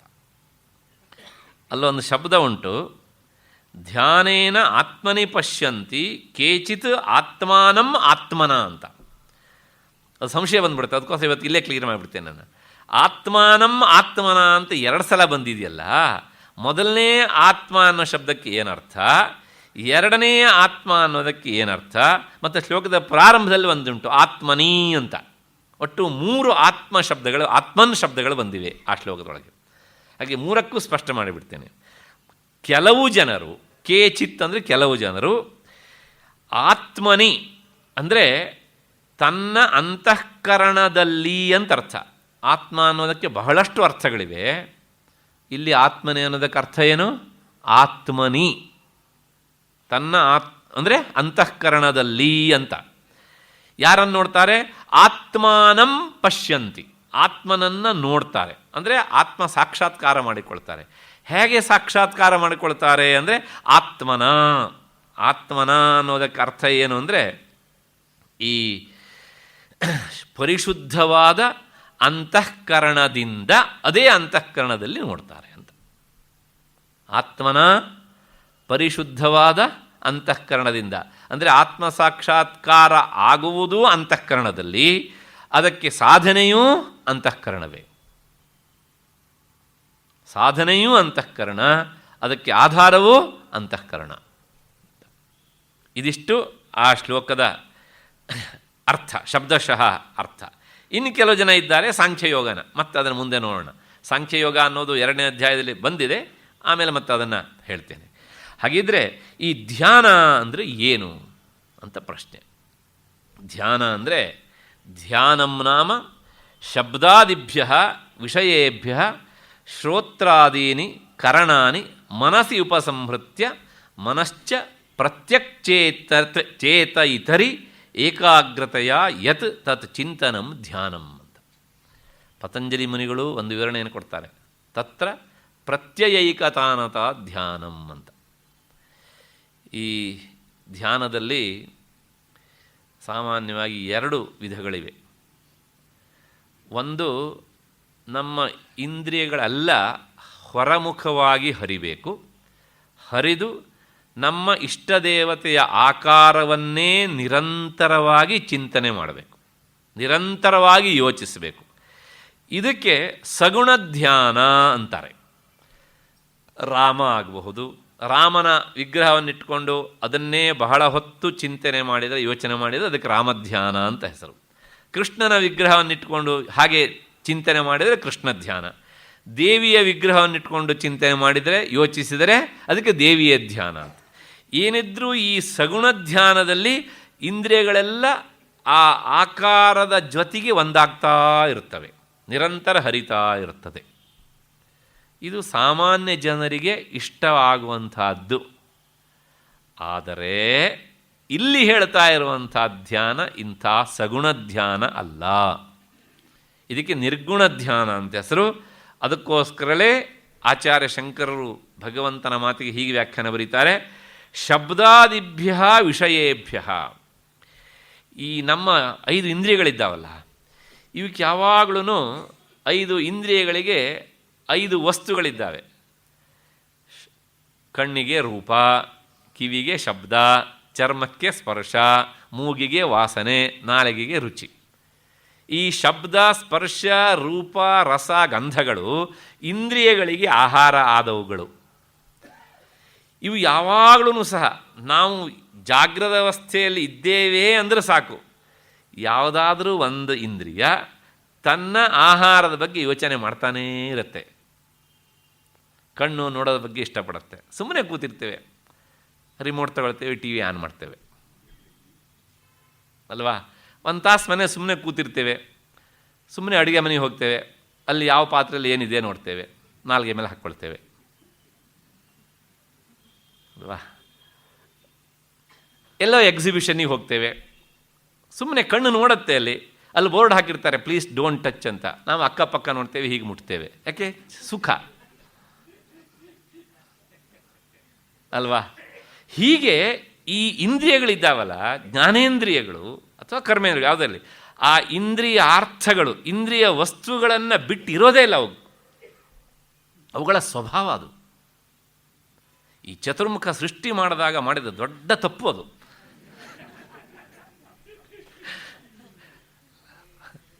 ವಿಚಾರ ಮಾಡಿ, ಹೊರಗಡೆಯಿಂದ ಶಬ್ದ ಸ್ಪರ್ಶ ರೂಪ ರಸಗಂಧಗಳನ್ನು ಇಟ್ಬಿಟ್ಟ, ಅವುಗಳನ್ನು ಅನುಭವಿಸೋದಕ್ಕೆ ಇಲ್ಲ ಇದು ಇನ್ಸ್ಟ್ರೂಮೆಂಟನ್ನು ಇಟ್ಟ. ಅದನ್ನು ನೀನು ನೋಡಬೇಡ, ಅನುಭವಿಸಬೇಡ ಅಂದ್ರೆ ಮತ್ತೆ ಇಟ್ಟಿದ್ಯಾಕೆ? ಈ ಎಲ್ಲ ಸಂಶಯಗಳು ಕಾಡ್ತಾ ಇರ್ತವೆ. ಆದರೆ ಇವುಗಳ ಬೆನ್ನಹತ್ತಿ ಹೋದರೆ ಏನಾಗುತ್ತೆ ಅಂದರೆ, ಇವುಗಳನ್ನು ಅನುಭವಿಸ್ತಾ ಇಂದ್ರಿಯಗಳು ಅಂದರೆ ಆ ವಿಷಯವನ್ನು ಒಳಕ್ಕೆ ಸಪ್ಲೈ ಮಾಡ್ತವೆ. ಈ 5 ಮಾಧ್ಯಮಗಳು ಇಂದ್ರಿಯಗಳು ಒಳಗಡೆ ಕುಳಿತು ಅನುಭವಿಸಿದ ಮನಸ್ಸು, ಇಂದ್ರಿಯಗಳು ವಿಷಯವನ್ನು ಒಳಕ್ಕೆ ಕಳುಹಿಸಿ ಅಂದರೆ ಸಪ್ಲೈ ಮಾಡಿ ಅವು ಜರ್ಜರಿತವಾಗ್ತವೆ. ಒಳಗಡೆಯಿಂದ ಮನಸ್ಸಿಗೆ ಮಾತ್ರ ಎಷ್ಟು ಅನುಭವಿಸಿದರೂ ಸಹ ಸಾಕು ಅಂತ ಅನಿಸೋದಿಲ್ಲ, ಅದಕ್ಕೆ ಮಾತ್ರ ಮುಪ್ಪು ಬರೋದೇ ಇಲ್ಲ. ಹಾಗಾಗಿ ಮತ್ತೆ ಇಂದ್ರಿಯಗಳನ್ನು ಹೊರಗೆ ಕಳಿಸ್ತಾನೆ ಇರ್ತದೆ ಮನಸ್ಸು. ಅದಕ್ಕೋಸ್ಕರ ಧ್ಯಾನದಲ್ಲಿ ಇದನ್ನು ಮೊದಲು ಡಿಸ್ಕನೆಕ್ಟ್ ಮಾಡಬೇಕು ಅಂತಾರೆ. ಈ 5 ಇಂದ್ರಿಯಗಳು ಶಬ್ದ ಸ್ಪರ್ಶ ರೂಪ ರಸ ಗಂಧಗಳಿಗೆ ಹೋಗಿ ಅಂಟಿಕೊಳ್ತಾವಲ್ಲ, ಆ ಸಂಬಂಧವನ್ನು ಡಿಸ್ಕನೆಕ್ಟ್ ಮಾಡಿಬಿಡು. ಸರಿ, ಡಿಸ್ಕನೆಕ್ಟ್ ಮಾಡಿದರೆ ಸುಮ್ಮನೆ ಇರ್ತಾವವು. ಮತ್ತೇನು ಮಾಡಬೇಕು ಅಂದರೆ, ಆ 5 ಇಂದ್ರಿಯಗಳನ್ನು ಸಹ ಮನಸ್ಸಿ ಉಪಸಂಹೃತ್ಯ ಮನಸ್ಸಿನಲ್ಲಿ ನಿಲ್ಲಿಸ್ಬೇಕಂತೆ. ಯಾಕೆ ಅಂದರೆ ಈ 5 ಇಂದ್ರಿಯಗಳನ್ನು ಹೊರಕ್ಕೆ ಕಳಿಸುವುದು, ಪ್ರೇರಿಸುವುದೇ ಮನಸ್ಸು. ಹಾಗಾಗಿ ಆ ಮನಸ್ಸಿನಲ್ಲಿ ಇಡು ಅಂದರೆ ಈ 5 ಇಂದ್ರಿಯಗಳನ್ನು ಕಿತ್ತು ಮನಸ್ಸಿನಲ್ಲಿ ಇಡಲಿಕ್ಕಾಗತ್ತಾ? ಇಲ್ಲ. ಮನಸ್ಸನ್ನು ಏಕಾಗ್ರತೆಗೊಳಿಸು. ಮನಸ್ಸನ್ನು ಒಂದು ವಿಷಯದ ಕಡೆಗೆ ಏಕಾಗ್ರತೆಗೊಳಿಸಿದಾಗ ಇಂದ್ರಿಯಗಳು ಅವು ಅಲ್ಲೇ ಇರ್ತವೆ, ಅಷ್ಟು ಬೇರೆ ಕಡೆ ಹೋಗೋದಿಲ್ಲ. ಸರಿ, ಮನಸ್ಸಿನಲ್ಲಿ ಇರಿಸಬೇಕು ಅಂದರೆ ಏಕಾಗ್ರತೆಗೊಳಿಸಬೇಕು. ಅದನ್ನು ಎಲ್ಲಿ ಏಕಾಗ್ರತೆಗೊಳಿಸಬೇಕು? ಈಗ ತಾನೇ ನಾನು ಹೇಳಿದೆ, ಹೊರಗಿನ ವಿಗ್ರಹಗಳಲ್ಲಿ ಇಡಿಸಿದ್ರೆ ಸಗುಣ ರೂಪ, ಅದು ಸಾಮಾನ್ಯ ಧ್ಯಾನ. ಇಲ್ಲಿ ಹೇಳ್ತಾ ಇರೋದೇನು ಕೇಳಿದರೆ, ಮನಶ್ಚ ಪ್ರತ್ಯಕ್ಷೇತ ಇತರಿ, ಒಳಗಿನ ಆ ಅಂತರಾತ್ಮನಲ್ಲಿ ನೆಲೆಗೊಳಿಸು ಅಂತ. ಅಂತರಾತ್ಮನಲ್ಲಿ ನೆಲೆಗೊಳಿಸೋದು ಅಂದರೆ ಹೇಗೆ? ಅವನನ್ನು ನೋಡಿದ್ರಲ್ವ ನಾವು, ಅಲ್ವಾ? ಹೌದು. ಅದಕ್ಕೆ ಒಂದು ಉಪಾಯ ಹೇಳ್ತಾರೆ. ಏನು ಅಂದರೆ, ಇಂದ್ರಿಯಗಳು ಜಡ, ಮತ್ತು ಆ ಇಂದ್ರಿಯಗಳು ಜಡವಾದದ್ರಿಂದಲೇ ಜಡವಾದಂತಹ ಆತ್ಮನಿಗೆ, ಚೇತನನಾದ ಆತ್ಮನಿಗೆ ಸಂಬಂಧಪಟ್ಟವುಗಳು ಅಲ್ಲ. ಶಬ್ದಸ್ಪರ್ಶಗಳಂತೂ ಹೊರಗಿವೆ, ನನಗೆ ಸಂಬಂಧನೇ ಇಲ್ಲ. ಮನಸ್ಸು ಅದು ಸಹ ಜಡ. ಯಾಕೆ ಅಂದರೆ ಒಳಗಡೆ ಆತ್ಮನ ಇರುವಿಕೆಯಿಂದಾಗಿ ಜಡವಾದ ಮನಸ್ಸು ಚೇತನದಂತೆ ಕೆಲಸ ಮಾಡ್ತದೆ. ಆದ್ದರಿಂದ ಈ ಮನಸ್ಸು ಯಾವನ ಇರುವಿಕೆಯಿಂದಾಗಿ ಯೋಚನೆ ಮಾಡುತ್ತೋ, ಯಾವನ ಇರುವಿಕೆಯಿಂದಾಗಿ ಇಂದ್ರಿಯಗಳನ್ನೆಲ್ಲ ಹೊರಗಡೆಗೆ ಕಳಿಸುತ್ತೋ ಅವನೇ ನಾನು. ಹೀಗೆ ಎಷ್ಟೋ ಹೊತ್ತುಗಳ ಕಾಲ. ಯಾಕೆ? ಒಳಗಡೆಯಿಂದ ಒಂದು ಚೈತನ್ಯ ಇಲ್ಲದೇ ಇದ್ದರೆ ಇದು ಯಾವುದೂ ಕೆಲಸ ಮಾಡೋದಿಲ್ಲ. ಆ ಚೈತನ್ಯವೇ ನಾನು, ನಿಜವಾದ ಸ್ವರೂಪ, ಅದೇ ನನ್ನ ನಿಜವಾದ ರೂಪ. ಅಂದರೆ ನಾನು ಮನಸ್ಸಲ್ಲ, ಇಂದ್ರಿಯಗಳಲ್ಲ, ಪ್ರಾಣ ಅಲ್ಲ, ಪಂಚಭೂತಗಳಲ್ಲ, ಜಡವಾದ ದೇಹ ಅಲ್ಲ. ಹಾಗಿದ್ರೆ ನಾನು ಯಾರು? ನಾನು ಕೇವಲ ಚೈತನ್ಯ ಸ್ವರೂಪ. ಅದನ್ನೇ ಉಪನಿಷತ್ತು ಅಹಂ ಬ್ರಹ್ಮಾಸ್ಮಿ ಅಂತ ಹೇಳಿತು. ಸುದೀರ್ಘಕಾಲ, ಒಂದೊಂದು ದಿನವೂ ಎಷ್ಟೋ ಹೊತ್ತುಗಳ ಕಾಲ, ಮತ್ತು ಹಾಗೆ ಎಷ್ಟೋ ಜನ್ಮಗಳಲ್ಲಿ ಎಷ್ಟೋ ಹೊತ್ತುಗಳ ಕಾಲ. ಹೀಗಾದಾಗ ಧ್ಯಾನೇನ ಪಶ್ಯಂತಿ, ಆ ಧ್ಯಾನದಿಂದ ಆತ್ಮ ಸಾಕ್ಷಾತ್ಕಾರವನ್ನು ಮಾಡಿಕೊಳ್ತಾರೆ, ಆತ್ಮನನ್ನು ಪಶ್ಯಂತಿ, ನೋಡುತ್ತಾರೆ ಅಂತ. ಆಗ ಅವನಿಗೆ ಅನುಭವಕ್ಕೆ ಬರುತ್ತೆ. ಏನು ಅಂದರೆ, ಓಹೋ, ನನ್ನ ಸ್ವರೂಪ ಇಂಥದ್ದು ಅಂತ. ಅದ್ರ ಬಿಟ್ಟರೆ ಹಾಗಿದ್ರೆ ಇದು ನಮಗೆಲ್ಲರಿಗೂ ಆಗೋದಿಲ್ಲ ಸ್ವಾಮಿ, ಬಹಳ ಕಷ್ಟ ಇದು, ಆಗೋದಿಲ್ಲ. ಈ ಹೊರಗೆ ಒಂದು ವಿಗ್ರಹವನ್ನು ಇಟ್ಟುಕೊಂಡು ಮಾಡುವ ಧ್ಯಾನ ಸಂಭವ ಓಕೆ, ಸಗುಣ ಧ್ಯಾನ. ಆದರೆ ಈ ಒಳಮುಖವಾಗಿ ಮಾಡೋದುಂಟಲ್ಲ, ಆಗೋದೇ ಇಲ್ಲ. ಗೊತ್ತು ನಾವು ಹೀಗೆ ಹೇಳ್ತೇವೆ ಅಂತ. ಯೋಗ ವಾಸಿಷ್ಠದಲ್ಲಿ ವಸಿಷ್ಠರು ರಾಮನಿಗೆ ಹೇಳ್ತಾರೆ, ರಾಮ ನೋಡಪ್ಪ, ದೌಕ್ರಮವು ಚಿತ್ತನಾಶಸ್ಯ ಯೋಗೋ ಜ್ಞಾನಂಚ ರಾಘವ. ಈ ಮನಸ್ಸು ಇದೆಯಲ್ಲಪ್ಪ, ಈ ಮನಸ್ಸಿನ ವೃತ್ತಿಗಳಂದರೆ ಆಲೋಚನೆಯ ಅಲೆಗಳು, ಒಂದಾದ್ಮೇಲೆ ಒಂದು ಪುಂಖಾನುಪುಂಖವಾಗಿ ಬರ್ತಾ ಇರ್ತದೆ. ಅದು ಈ ಆಲೋಚನೆಯ ತರಂಗಗಳನ್ನು ತಡೆಗಟ್ಟೋದಕ್ಕೆ ಎರಡು ದಾರಿ ಇರೋದು ಅಂತಾರೆ. ಒಂದು ಯೋಗ, ಅದು ವೃತ್ತಿ ನಿರೋಧೋಹಿ. ಅದೇನು ಮಾಡುತ್ತೆ, ಈ ಆಲೋಚನೆಯ ತರಂಗಗಳನ್ನು ಈ ರೀತಿಯಾಗಿ ಯೋಚಿಸಿಂದ ತಡೆಯುತ್ತೆ. ಆದರೆ ಎಲ್ಲರಿಗೂ ಇದು ಸಾಧ್ಯ ಇಲ್ಲ. ಇನ್ನೊಂದು ದಾರಿ ಉಂಟು, ಜ್ಞಾನಂಚ ರಾಘವ, ಅದೇ ಜ್ಞಾನ ಮಾರ್ಗ.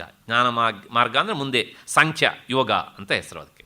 ಜ್ಞಾನ ಮಾರ್ಗ ಅಂದರೂ ಒಂದೇ, ಸಾಂಖ್ಯ ಯೋಗ ಅಂದ್ರೂ ಸಹ ಒಂದೇ. ಹಾಗಾಗಿ ಈ ಯೋಗ ಮಾರ್ಗ ಯಾರಿಗೆ ಇಷ್ಟ ಆಗೋದಿಲ್ವೋ ಮುಂದೆ ಅವರಿಗೆ ಜ್ಞಾನ ಮಾರ್ಗ. ಈ ಶ್ಲೋಕದಲ್ಲಿ ಇನ್ನೊಂದು ಅಭಿಪ್ರಾಯವನ್ನು ಹೇಳ್ತಾನೆ ಗೀತಾಚಾರ್ಯ. ವೇದಾಂತ ವಿಚಾರಕ್ಕೆ 3 ತರಹದ ಅಧಿಕಾರಿಗಳಿರ್ತಾರೆ. ಈ ಧ್ಯಾನ ಮಾರ್ಗವನ್ನು ಹಿಡಿದು ಹೋಗುವವರು ಉತ್ತಮಾಧಿಕಾರಿಗಳು. ಇದು ಯಾರಿಗೆ ಆಗೋದಿಲ್ವೋ ಅವರಿಗೆ ಜ್ಞಾನ ಮಾರ್ಗ ಮಂದಾಧಿಕಾರಿಗಳಿಗೆ ಅಂತಲ್ಲ, ಜ್ಞಾನ ಮಾರ್ಗವು ಉತ್ತಮಾಧಿಕಾರಿಗಳಿಗೇನೆ. ಅದು ಸಾಮಾನ್ಯದಲ್ಲಿ ಹಾಗೆ ಹೇಳೋದುಂಟು. ಮಧ್ಯಾಧಿಕಾರಿಗಳು ಅಂತ, ಮಧ್ಯಮಾಧಿಕಾರಿಗಳು ಅಂತ ಅವರು. ಮತ್ತು ಇದೂ ಆಗೋದಿಲ್ಲ, ಈ ಸಾಂಖ್ಯ ಮಾರ್ಗವೂ ಆಗೋದಿಲ್ಲ, ಅವರು ಕರ್ಮವನ್ನೇ ಮಾಡ್ತಾ ಇರ್ತಾರೆ, ಅವರು ಮಂದಾಧಿಕಾರಿಗಳು. ಹಾಗಾಗಿ ಉತ್ತಮಾಧಿಕಾರಿಗಳಿಗೆ ಯೋಗ, ಮತ್ತು ಮಧ್ಯಮಾಧಿಕಾರಿಗಳಿಗೆ ಜ್ಞಾನ, ಮತ್ತು ಮಂದಾಧಿಕಾರಿಗಳಿಗೆ ಕರ್ಮ. ಇಷ್ಟು ಹಿನ್ನೆಲೆಯಲ್ಲಿ ಈ ಉತ್ತಮಾಧಿಕಾರಿಗಳಿಗೆ ಹೇಳಿದ ಯೋಗ ಮಾರ್ಗ ಎಲ್ಲರಿಗೂ ಆಗೋದಿಲ್ಲ, ಅದು ಕಷ್ಟ ಅಂತ ಅನಿಸಿದರೆ, ವಸಿಷ್ಠರ ಅಭಿಪ್ರಾಯದ ಪ್ರಕಾರ ಕಷ್ಟ ಅಂತ ಅನಿಸಿದರೆ, ಇದು ಕಡಿಮೆ ಅಂತಲ್ಲ, ಇನ್ನೊಂದು ಆಲ್ಟರ್ನೇಟಿವ್ ಅಂತ, ಇನ್ನೊಂದು ಉಪಾಯ ಹೇಳ್ತೇನೆ. ಏನು ಅಂದರೆ ಜ್ಞಾನ ಮಾರ್ಗ. ಅದೇನೇ ಇಲ್ಲಿ ಹೇಳಿದ್ದು. ಏನು ಅಂದರೆ ಅನ್ಯೇ ಸಾಂಖ್ಯೇನ ಯೋಗೇನ ಅಂತ, ಸಾಂಖ್ಯ ಮಾರ್ಗದಿಂದ. ಸಾಂಖ್ಯ ಅಂದ ತಕ್ಷಣ ಸಂಖ್ಯೆಗೆ ಸಂಬಂಧಪಟ್ಟಿದ್ದು ಅಂತ ನಮ್ಮ ತಲೆಯಲ್ಲಿ ಒಂದು ಇರುವೆ ಹೊಕ್ಕಿಬಿಡತ್ತೆ, ನ್ಯೂಮರಾಲಜಿ ಅಂತ. ಹಾಗೆ ಅರ್ಥ ಅಲ್ಲ ಇಲ್ಲಿ. ಸಾಂಖ್ಯ ಅನ್ನೋದಕ್ಕೆ ಅರ್ಥ ಶುದ್ಧ ವೇದಾಂತ ಅಂತ ಅರ್ಥ.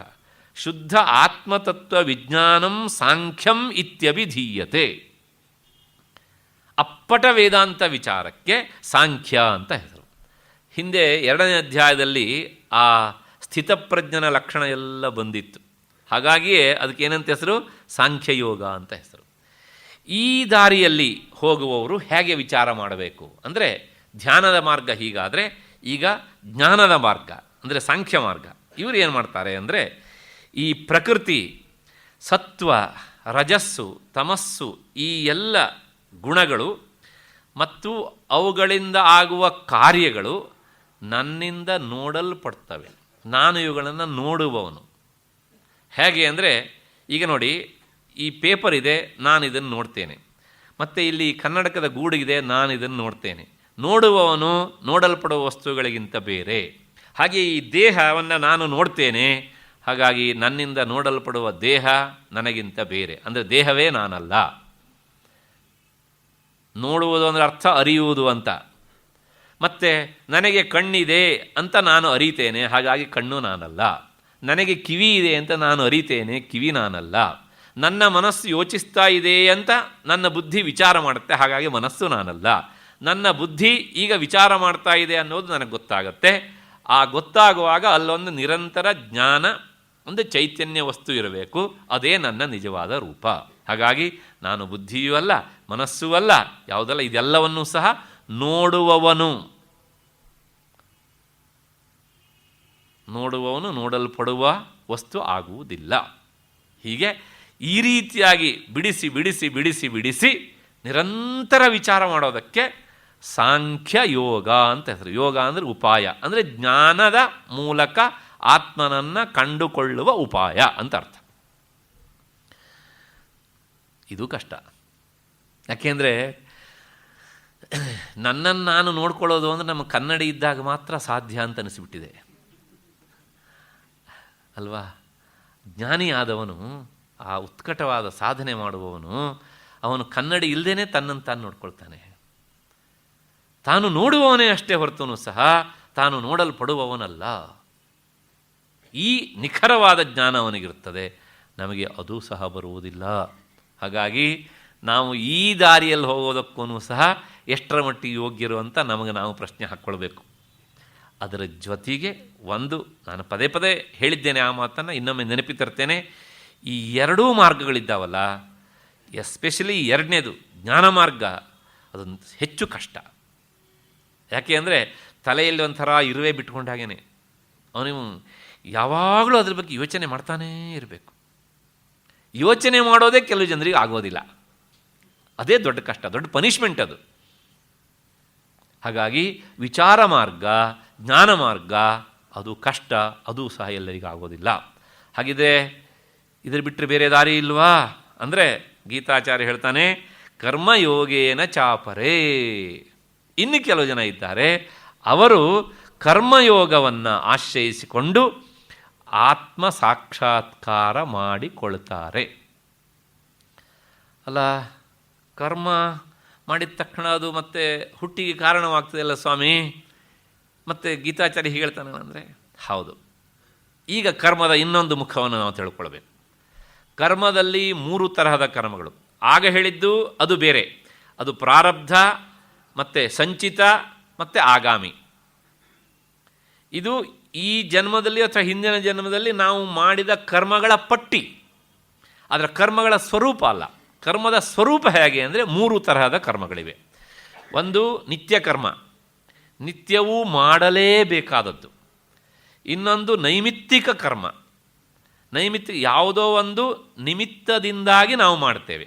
ಉದಾಹರಣೆಗೆ ಗಣೇಶ ಚತುರ್ಥಿ ಹಬ್ಬ ಬಂತು, ಆ ಗಣೇಶ ಚತುರ್ಥಿಯ ನಿಮಿತ್ತದಿಂದಾಗಿ ಗಣೇಶನನ್ನು ಪೂಜೆ ಮಾಡ್ತೇವೆ. ನರಸಿಂಹ ಜಯಂತಿ ಬಂತು, ಆ ನಿಮಿತ್ತದಿಂದಾಗಿ ನರಸಿಂಹನನ್ನು ಪೂಜೆ ಮಾಡ್ತೇವೆ. ಇವುಗಳನ್ನೆಲ್ಲ ನೈಮಿತ್ತಿಕ ಕರ್ಮ ಅಂದರೆ ಯಾವುದೋ ಒಂದು ನಿಮಿತ್ತದ ಹಿನ್ನೆಲೆಯಲ್ಲಿ ಮಾಡುವ ಕರ್ಮಗಳನ್ನು ನೈಮಿತ್ತಿಕ ಕರ್ಮ ಅಂತಾರೆ.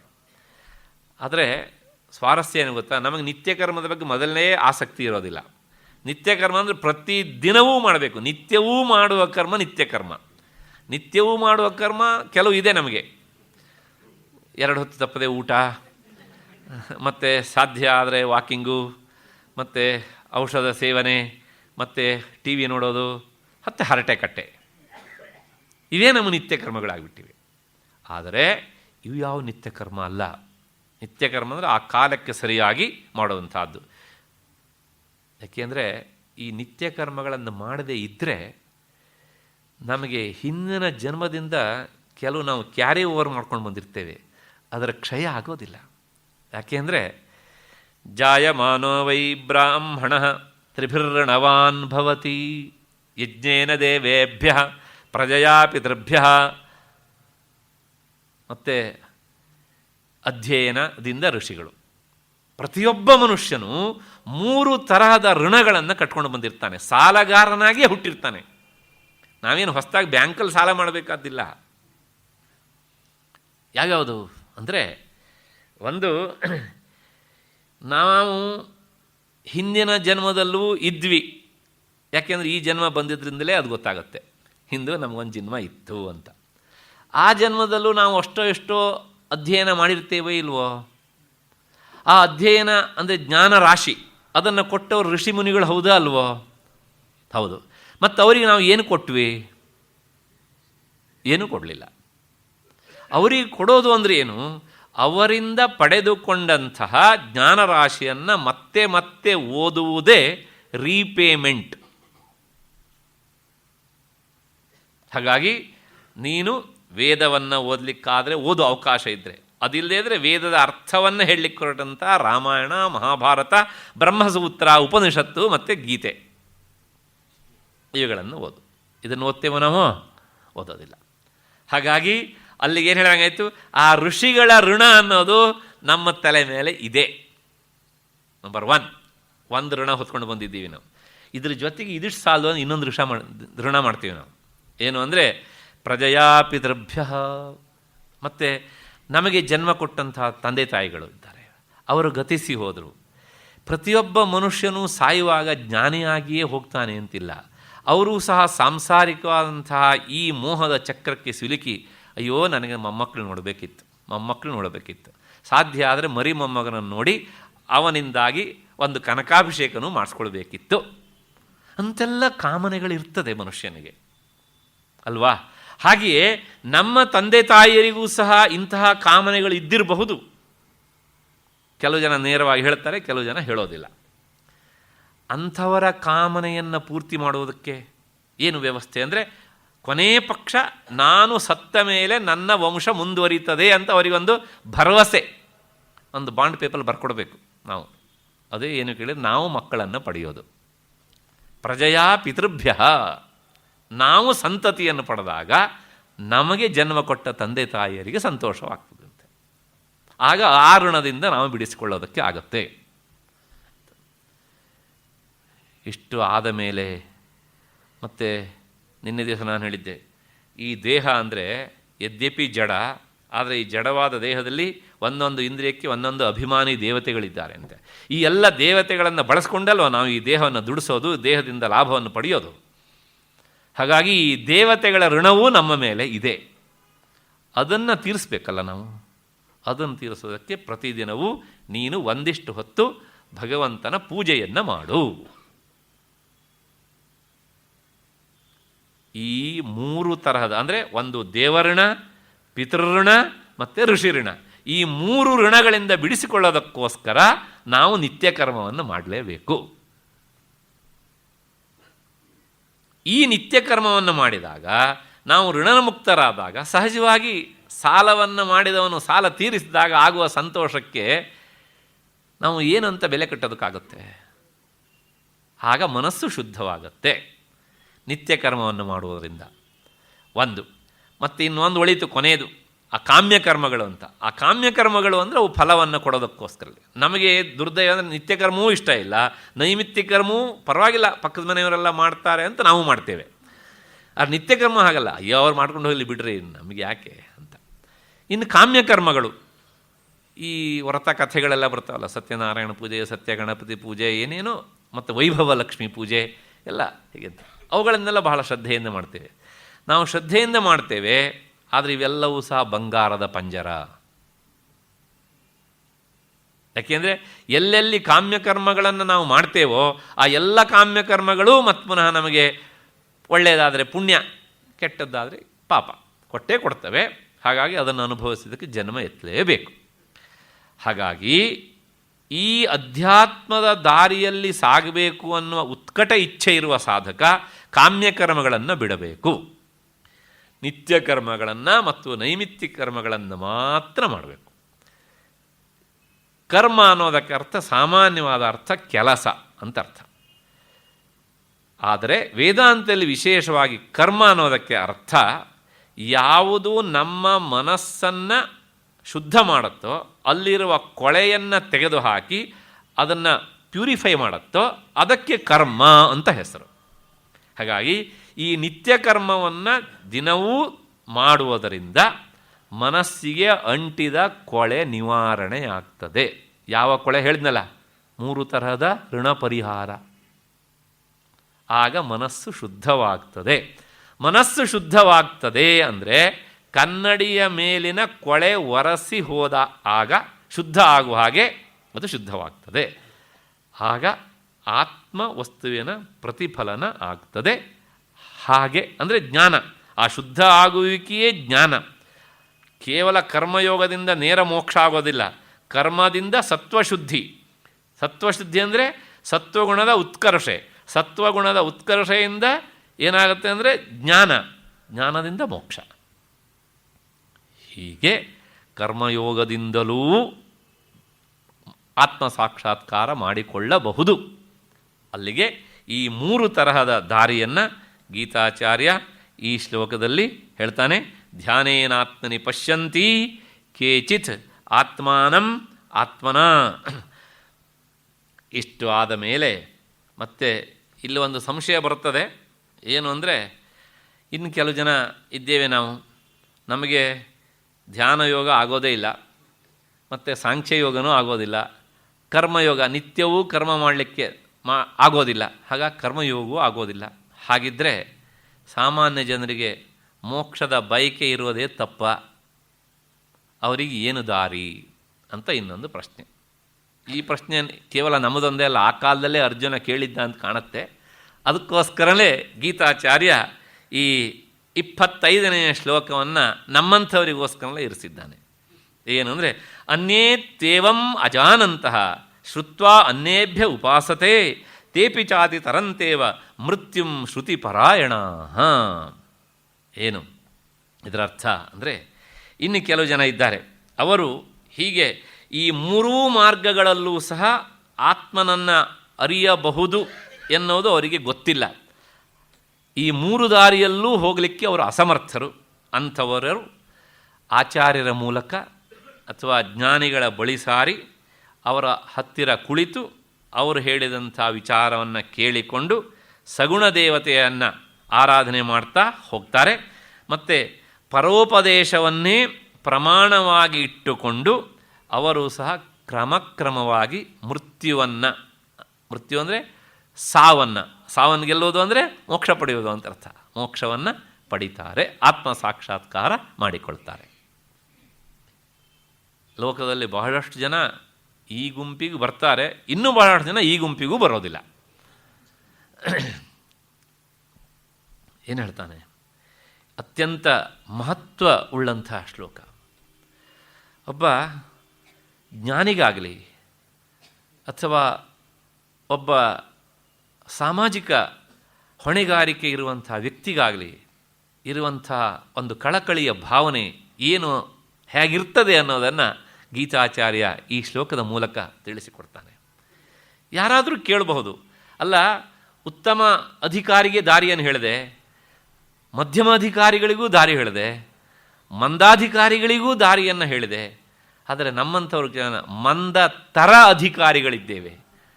ಹಾಗಿದ್ರೆ ನಮಗೇನು ಮೋಕ್ಷಕ್ಕೆ ಹಕ್ಕೇ ಇಲ್ವಾ? ಅಧಿಕಾರ ಇಲ್ವಾ? ನಾವು ಅಪೇಕ್ಷೆ ಪಡೋದು ತಪ್ಪಾ ಕೃಷ್ಣ ಅಂತ ಕೇಳಿದರೆ, ಉಂಟಪ್ಪ ನಿಮಗೊಂದು ದಾರಿ ಅಂತಾನೆ. ಏನು ಅಂದರೆ, ಏವಂ ಅಜಾನಂತಹ, ಈ ಮೇಲೆ ಹೇಳಿದ 3 ದಾರಿಗಳಿದೆ ಅಂತ ಅವರಿಗೆ ಸುತರಾಮ್ ಗೊತ್ತಿಲ್ಲ ಪಾಪ. ಅಷ್ಟು ದಡ್ಡರು. ದಡ್ಡತನಕ್ಕೆ ಕ್ಷಮೆ ಅನ್ನೋದು ಎಂದೂ ಇಲ್ಲ. ಆದ್ರೂ ಸಹ ಕೃಷ್ಣ ಅವರಿಗೆ ಕ್ಷಮೆಯನ್ನು ಕೊಡ್ತಾನೆ. ಯಾಕೆಂದರೆ ಅವನು ಉದಾರ ಚರಿತ. ಅವರು ಏನು ಮಾಡಬೇಕಂದ್ರೆ, ಶ್ರುತ್ವಾ ಅನ್ಯೇಭ್ಯ ಉಪಾಸತೆ, ಬೇರೆಯವರಿಂದ ಕೇಳಿ ಕೇಳಿ ಕೇಳಿ ಅವರು ಅಷ್ಟಷ್ಟಾಗಿ ಪ್ರಯತ್ನ ಮಾಡ್ತಾ ಮಾಡ್ತಾ ಅವರು ಸಹ ಆತ್ಮ ಸಾಕ್ಷಾತ್ಕಾರವನ್ನು ಮಾಡಿಕೊಳ್ಬೋದು. ಅವರಿಗೋಸ್ಕರ ಕೃಷ್ಣ ಒಂದು ಶಬ್ದ ಹೇಳ್ತಾನೆ, ತೇಪಿಚ ಅತಿತರಂತ್ಯೇವ. ಅತಿತರಂತಿ ಅಂದರೆ ಈ ಸಂಸಾರದಿಂದ ದಾಟ್ತಾರೆ ಅಂತ ಹೇಳಿದರೆ ಸಾಕಿತ್ತು. ಆದರೆ ಕೃಷ್ಣ ಹೇಳ್ತಾನೆ ಅತಿತರಂತಿ ಏವ, ಅವರು ಸಹ ಮುಕ್ತರಾಗಿಯೇ ಆಗ್ತಾರೆ ಅಂತ. ಈ ಶಬ್ದವನ್ನು ಹೇಳುವಾಗ ಗಮನಿಸಿ, ಮೊದಲು 3 ಬಗ್ಗೆ ಹೇಳುವಾಗ ಆ ಅವಧಾರಣ ಇಲ್ಲ, ಒತ್ತು ಕೊಟ್ಟು ಹೇಳೋದಿಲ್ಲ. ಇವ್ರ ಬಗ್ಗೆ ಹೇಳಿದಾಗ ಒತ್ತು ಕೊಟ್ಟು ಹೇಳ್ತಾನೆ. ಹಾಗೆ ಅಲ್ವಾ? ಒಬ್ಬ ತಾಯಿಗೆ 4 ಜನ ಮಕ್ಕಳಿರ್ತಾರೆ. 3 ಜನ ಮಕ್ಕಳು ಆರೋಗ್ಯವಂತರಾಗಿದ್ದಾರೆ. ಒಬ್ಬ ಮಗನಿಗೆ ಮಾತ್ರ ಕಾಲು ಊನ. ಆದರೆ ಆ ತಾಯಿ ಹೆಚ್ಚಾಗಿ ವಿಚಾರ ಮಾಡೋದು ಈ 4 ಜನ ಮಕ್ಕಳಲ್ಲಿ ಯಾರ ಬಗ್ಗೆ? ಕೊನೆಯವನ ಬಗ್ಗೆ. ಅಥವಾ ಒಬ್ಬ ಕುರುಡ ಮಗ ಇದ್ದಾನೆ, ಅಥವಾ ಒಬ್ಬನಿಗೆ ಕೈಯೇ ಇಲ್ಲ. ಅಂಥ ಮಗ ಹುಟ್ಟಿದರೆ 4 ಜನರ ಮಧ್ಯದಲ್ಲಿ ತಾಯಿ ಅವನ ಬಗ್ಗೆ ಹೆಚ್ಚು ವಿಚಾರ ಮಾಡ್ತಾಳೆ ಅಲ್ವಾ? ಲೋಕದ ನಿಯಮ ಇದು. ಒಬ್ಬ ಕುರಿ ಕಾಯವನು ಇರ್ತಾನೆ, ಎಲ್ಲ ಕುರಿಗಳು ಚೆನ್ನಾಗಿವೆ, ಒಂದು ಕುರಿಗೆ ಪಾಪ ಕಾಲೇ ಇಲ್ಲ, ಅದು ಬ್ಯಾ ಅನ್ನತ್ತೆ ಅಷ್ಟೇ. ಆ ಕುರಿ ಕಾಯವನು ಬೇರೆ ಕುರಿಗಳನ್ನು ನೋಡ್ತಾನೋ ಬಿಡ್ತಾನೆ, ಆದರೆ ಈ ಕುರಿ ಮರಿ ಬಗ್ಗೆ ಹೆಚ್ಚು ವಿಚಾರ ಮಾಡ್ತಾನೆ. ದುಡ್ಡಿಂದ ಹೆಗಲ ಮೇಲೆ ಕುಣ್ಕೊಂಡು ಕರ್ಕೊಂಡು ಬರ್ತಾನೆ, ಮತ್ತು ಹೋಗುವಾಗಲೂ ಸಹ ನಡೆಯೋಕ್ಕಾಗೋಲ್ಲ, ಅದಕ್ಕೆ ತನ್ನ ಹೆಗಲ ಮೇಲೆ ಕೂರಿಸ್ಕೊಂಡು ಕರ್ಕೊಂಡು ಹೋಗ್ತಾನೆ. ಯಾಕೆಂದರೆ ಆ ಹೊಣೆಗಾರಿಕೆ ಇರುವ ವ್ಯಕ್ತಿಯ ವಿಚಾರ ಹಾಗೆ ಈ ಮಂದ ಥರ ಅಧಿಕಾರಿಗಳ ಬಗ್ಗೆ ಹೇಳುವಾಗ ಕೃಷ್ಣನ ಮಾತು ತೇಪಿಚ ಅತಿ ತರಂತ್ಯೇವ, ಅವರು ಸಹ ಮುಕ್ತರಾಗಿಯೇ ತೀರ್ತಾರೆ ಅಂತ. ಸಂಶಯ ಪಡೋದು ಬೇಡ. ಯಾಕೆಂದರೆ ಶ್ರುತಿ ಪರಾಯಣ, ಅವರು ನಿರಂತರ ಕೇಳ್ತಾನೇ ಇರ್ತಾರೆ. ಆ ಶ್ರುತಿಪರಾಯಣ ಅನ್ನೋದಕ್ಕೆ ಅವರಿಗೆ ಆ ಶ್ರವಣವೇ ಸರ್ವಸ್ವ. ವೇದಾಂತ ದಾರಿಯಲ್ಲಿ ಶ್ರವಣ, ಮನನ, ನಿಧಿಧ್ಯಾಸನ ಎಲ್ಲ ಇರಬೇಕಲ್ಲ. ಆ ಮೊದಲನೇ ಮೆಟ್ಲಲ್ಲೇ ಅವರಿಗೆ ಅತ್ಯಂತ ಇಷ್ಟ. ಹಾಗಾಗಿ ಅವರು ಶ್ರುತಿ ಪರಾಯಣರು. ಶ್ರುತಿ ಅಂದರೆ ಇಲ್ಲಿ ವೇದ ಅಂತ ಅರ್ಥ ಅಲ್ಲ, ಶ್ರವಣ, ಕೇಳೋದು ಅಂತ ಅರ್ಥ. ಅಲ್ಲಿಯೇ ಕೇಳ್ತಾ ಕೇಳ್ತಾ ಕೇಳ್ತಾ ಕೇಳ್ತಾ ಜೀವನದುದ್ದಕ್ಕೂ ಕೇಳ್ತಾರೆ ಕೆಲವು ಜನ. ಆದರೆ ಒಂದು ಬರೇ ಕೇಳಿದರೆ ಸಾಲದು, ಕೇಳಿದ್ದು ಒಳಗೆ ಇಳಿಬೇಕು. ಕೃಷ್ಣನ ಮಾತಿಗೆ ಅಲ್ಲಿವರೆಗೂ ಅರ್ಥ. ಯಾಕೆಂದರೆ ಆ ಕೇಳಿದ್ದನ್ನು ಶ್ರವಣ ಮೊದಲು, ಆಮೇಲೆ ಮನನ. ಹಾಗಾದಾಗ ಏನಾಗುತ್ತೆ ಅಂದರೆ ಜ್ಞಾನ ಎನ್ನುವಂಥ ಹಾಲು ಸಿಗತ್ತೆ. ಹಸು ಹುಲ್ಲು ಹಾಕಿದಾಗ ಅದನ್ನು ಗಬಗಬ ಅಂತ ತಿಂದುಬಿಡುತ್ತೆ. ಆದರೆ ಅದು ಬರೀ ತಿಂದು ಅಷ್ಟಕ್ಕೆ ನಿಂತುಬಿಟ್ರೆ ಏನೂ ಆಗೋದಿಲ್ಲ. ಅದು ಆದಮೇಲೆ ತಿನ್ನುವ ಕೆಲಸವನ್ನು ನಿಲ್ಲಿಸತ್ತೆ, ನಿರಂತರ ಮೆಲುಕು ಹಾಕ್ತಾ ಇರುತ್ತೆ. ಹಾಗೆ ಅದು ಮೆಲುಕು ಹಾಕಿದಾಗ ತಿಂದ ಹುಲ್ಲು ಹಾಲಾಗಿ ಪರಿಣಮಿಸುತ್ತೆ ಅಲ್ವಾ? ಹಾಗೆಯೇ ಈ ಶ್ರವಣ ಮಾಡಬೇಕು. ಯಾಕೆಂದರೆ ಸ್ವಲ್ಪನಾರು ಮನನ ಮಾಡಬೇಕು. ಆಗ ಏನಾಗುತ್ತೆ ಕೇಳಿದ್ರೆ ಒಳಗಡೆಯಿಂದ ಆ ಬದಲಾವಣೆ ಆಗ್ತಾ ಇರುತ್ತೆ. ಅಷ್ಟು ಇಷ್ಟು ಕೇಳಿ ಆದಮೇಲೆ ನಮಗೊಂದು ಸಂಶಯ, ಅಲ್ಲ ಈ ಶ್ರವಣಕ್ಕೂ ಇಂಥ ಶಕ್ತಿ ಉಂಟಾ ಅಂತ. ಬರೀ ಕೇಳಿದ್ರಿಂದಲೇ, ಕೇಳಿದ್ದಕ್ಕೆ ಶಕ್ತಿ ಉಂಟೇ ಉಂಟು. ಆದರೆ ಯಾವುದನ್ನು ಕೇಳಬೇಕು ಅಂತ ನಿರ್ಧಾರ ಮಾಡೋಷ್ಟಾರು ಸ್ವಂತಿಕೆ ಇರಬೇಕು. ಕೆಲವು ಸಲ ನಾವು ಎಲ್ಲೋ ಹೋಗಿ ಕೇಳ್ತೇವೆ ವೇದಾಂತ ವಿಚಾರ ಅಂತ, ಅಲ್ಲಿ ವೇದಾಂತ ವಿಚಾರಕ್ಕಿಂತ ಮಸಾಲೆನೇ ಜಾಸ್ತಿ ಆಗಿಬಿಡುತ್ತೆ. ಕೊನೆಗೆ ಅಲ್ಲಿ ವಿಚಾರ ಮಾಡಲಿಕ್ಕೆ ಅಂತ ಕುಳಿತರೆ ಮಸಾಲೆಯನ್ನೇ ವಿಚಾರ ಮಾಡಬೇಕಾಗತ್ತೆ ನಾವು. ಅದಲ್ಲ, ಪರಿಶುದ್ಧವಾದ ವೇದಾಂತ, ನಮಗೆ ಬಂದಂಥ ಸಂಶಯಗಳನ್ನು ಪರಿಹರಿಸಿಕೊಳ್ಳಲಿಕ್ಕೆ ಅನುಕೂಲ ಆಗುವ ವೇದಾಂತ, ಯಾರನ್ನೂ ನಿಂದಿಸಿದ ವೇದಾಂತ, ಕೇವಲ ಆತ್ಮವಿಚಾರವನ್ನು ಮಾಡುವ ವೇದಾಂತ. ಇಂತಹದ್ದನ್ನು ಮತ್ತೆ ಮತ್ತೆ ಕೇಳಬೇಕು. ಹಾಗೆ ಕೇಳಿದರೆ ಅತಿತರಂತ್ಯೇವ. ಉದಾಹರಣೆ ಉಂಟಾ ಅಂಥವ್ರು ಮುಕ್ತರಾದದ್ದಕ್ಕೆ? ಅಂದರೆ ಯಾಕಿಲ್ಲ. ನಿಮಗೆ ಕಥೆ ಗೊತ್ತು.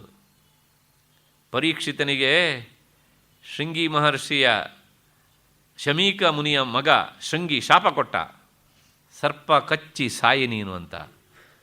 7 ದಿನಗಳ ಕಾಲ ಆತ ಮಾಡಿದ್ದೇನು? ನಿರಂತರ ಶ್ರವಣ. ಯಾರ ಹತ್ರ? ಶುಕಾಚಾರ್ಯರ ಹತ್ರ. ಆ ಶ್ರವಣ ಮಾಡ್ತಾ ಮಾಡ್ತಾ ಮಾಡ್ತಾ ಏನಾಯಿತು?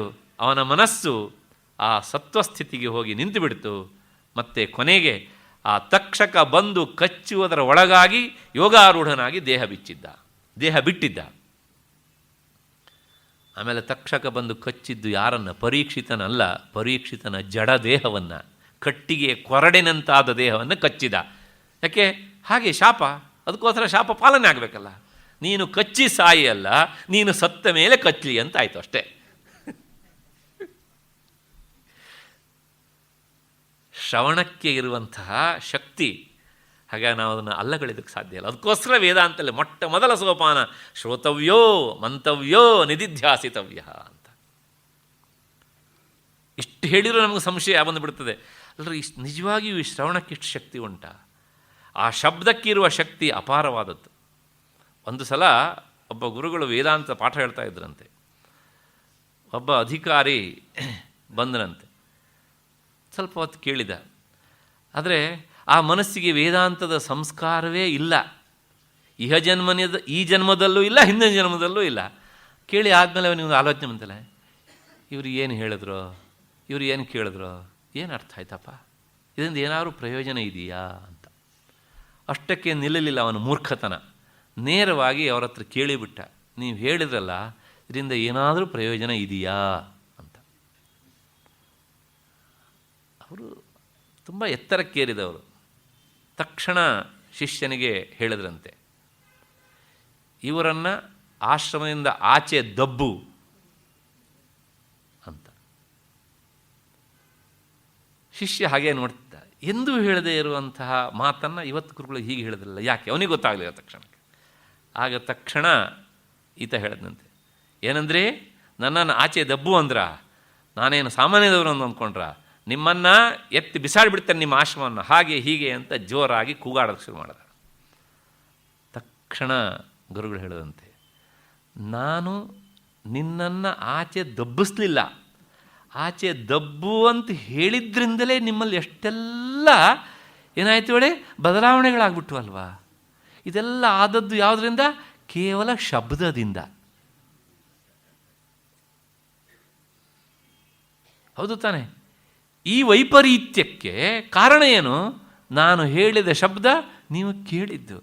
ಲೌಕಿಕ ಶಬ್ದಕ್ಕೆ ಇಂಥ ಶಕ್ತಿ ಉಂಟು ಅಂತ ಆದಮೇಲೆ ಅಪೌರುಷೇಯವಾದಂಥ ಈ ಶಬ್ದಗಳಿಗೆ ಶಕ್ತಿ ಇಲ್ವನ್ರಿ? ಶಿಷ್ಯನಿಗೆ ಅರ್ಥ ಆಯಿತು, ಓಹ್ ಯಾಕೆ ಗುರುಗಳು ಹೀಗೆ ಹೇಳಿದ್ರು ಹೀಗೆ ಅಂತ. ಎಷ್ಟೆಲ್ಲ ಬದಲಾವಣೆ ಬರೇ ಒಂದು ಶಬ್ದ ಉಚ್ಚಾರಣೆಯಿಂದ. ಒಳ್ಳೆಯ ಶಬ್ದವನ್ನು ಕೇಳಿದಾಗ ನಮಗಾಗುವ ಸಂತೋಷ, ಹಾಗೆ ಕೆಟ್ಟ ಶಬ್ದವನ್ನು ಕೇಳಿದಾಗ ಆಗುವ ಬೇಸರ, ಈ ಎರಡನ್ನೂ ನಾವು ನಮ್ಮ ಮುಂದೆ ಇಟ್ಕೊಂಡು ರಾಶಿ ಹಾಕ್ಕೊಂಡು ವಿಚಾರ ಮಾಡಿದರೆ ಏನು ಅನಿಸುತ್ತೆ ಅಂದರೆ, ಓ ಶಬ್ದಕ್ಕೆ ಇಂಥ ವಿಶಿಷ್ಟವಾದ ಶಕ್ತಿ ಉಂಟು, ಹಾಗಾಗಿ ನಾವು ಉತ್ತಮ ವಿಚಾರವನ್ನು ಕೇಳಬೇಕು. ಕೇಳೋದು ಅಂದರೆ ಏನು? ಶಬ್ದದ ಮೂಲಕ ಆ ತತ್ವವನ್ನು ನಮ್ಮ ಕಿವಿ ಒಳಗೆ ಹಾಕ್ಕೊಳ್ಳೋದು, ಮನಸ್ಸಿನ ಒಳಗೆ ಅದನ್ನು ಅರಗಿಸಿಕೊಳ್ಳೋದು. ಹಾಗಾಗಿ ಯಾರಿಗೆ ಧ್ಯಾನಯೋಗವನ್ನಾಗಲಿ, ಮತ್ತು ಯಾರಿಗೆ ಸಾಂಖ್ಯಯೋಗವನ್ನಾಗಲಿ ಮತ್ತು ಕರ್ಮಯೋಗವನ್ನಾಗಲಿ ಆಶ್ರಯಿಸಲಿಕ್ಕಾಗೋದಿಲ್ವೋ ಅವರಿಗೆ ಒಂದು ಹೊಸ ಯೋಗ, ಗೀತಾಚಾರ್ಯನ ಪ್ರಕಾರ ಹೇಳಬೇಕು ಅಂದರೆ ಅದೇ ಶ್ರವಣ ಯೋಗ. ಮತ್ತೆ ಮತ್ತೆ ಕೇಳುವುದು ಉತ್ತಮ ವಿಚಾರವನ್ನು. ಇಷ್ಟು ಹಿನ್ನೆಲೆಯಲ್ಲಿ ಈ 25ನೇ ಶ್ಲೋಕದ ಅರ್ಥ ಆಯಿತು ಅಂತ ಅಂದ್ಕೊಳ್ಳೋಣ. ನಾಳೆ ದಿವಸ ಸೇರಿದಾಗ ಈ ಶ್ಲೋಕಕ್ಕೆ ಸಂಬಂಧಪಟ್ಟ ಇನ್ನೂ ಕೆಲವು ವಿಚಾರಗಳಿವೆ, ಅದನ್ನು 6:30 ಸೇರಿದಾಗ ಚಿಂತನೆ ಮಾಡೋಣ. ಅಲ್ಲಿವರೆಗೆ ನಿಮಗೆಲ್ಲ ನಮಸ್ಕಾರ ಮತ್ತು ಕೃತಜ್ಞತೆಗಳು.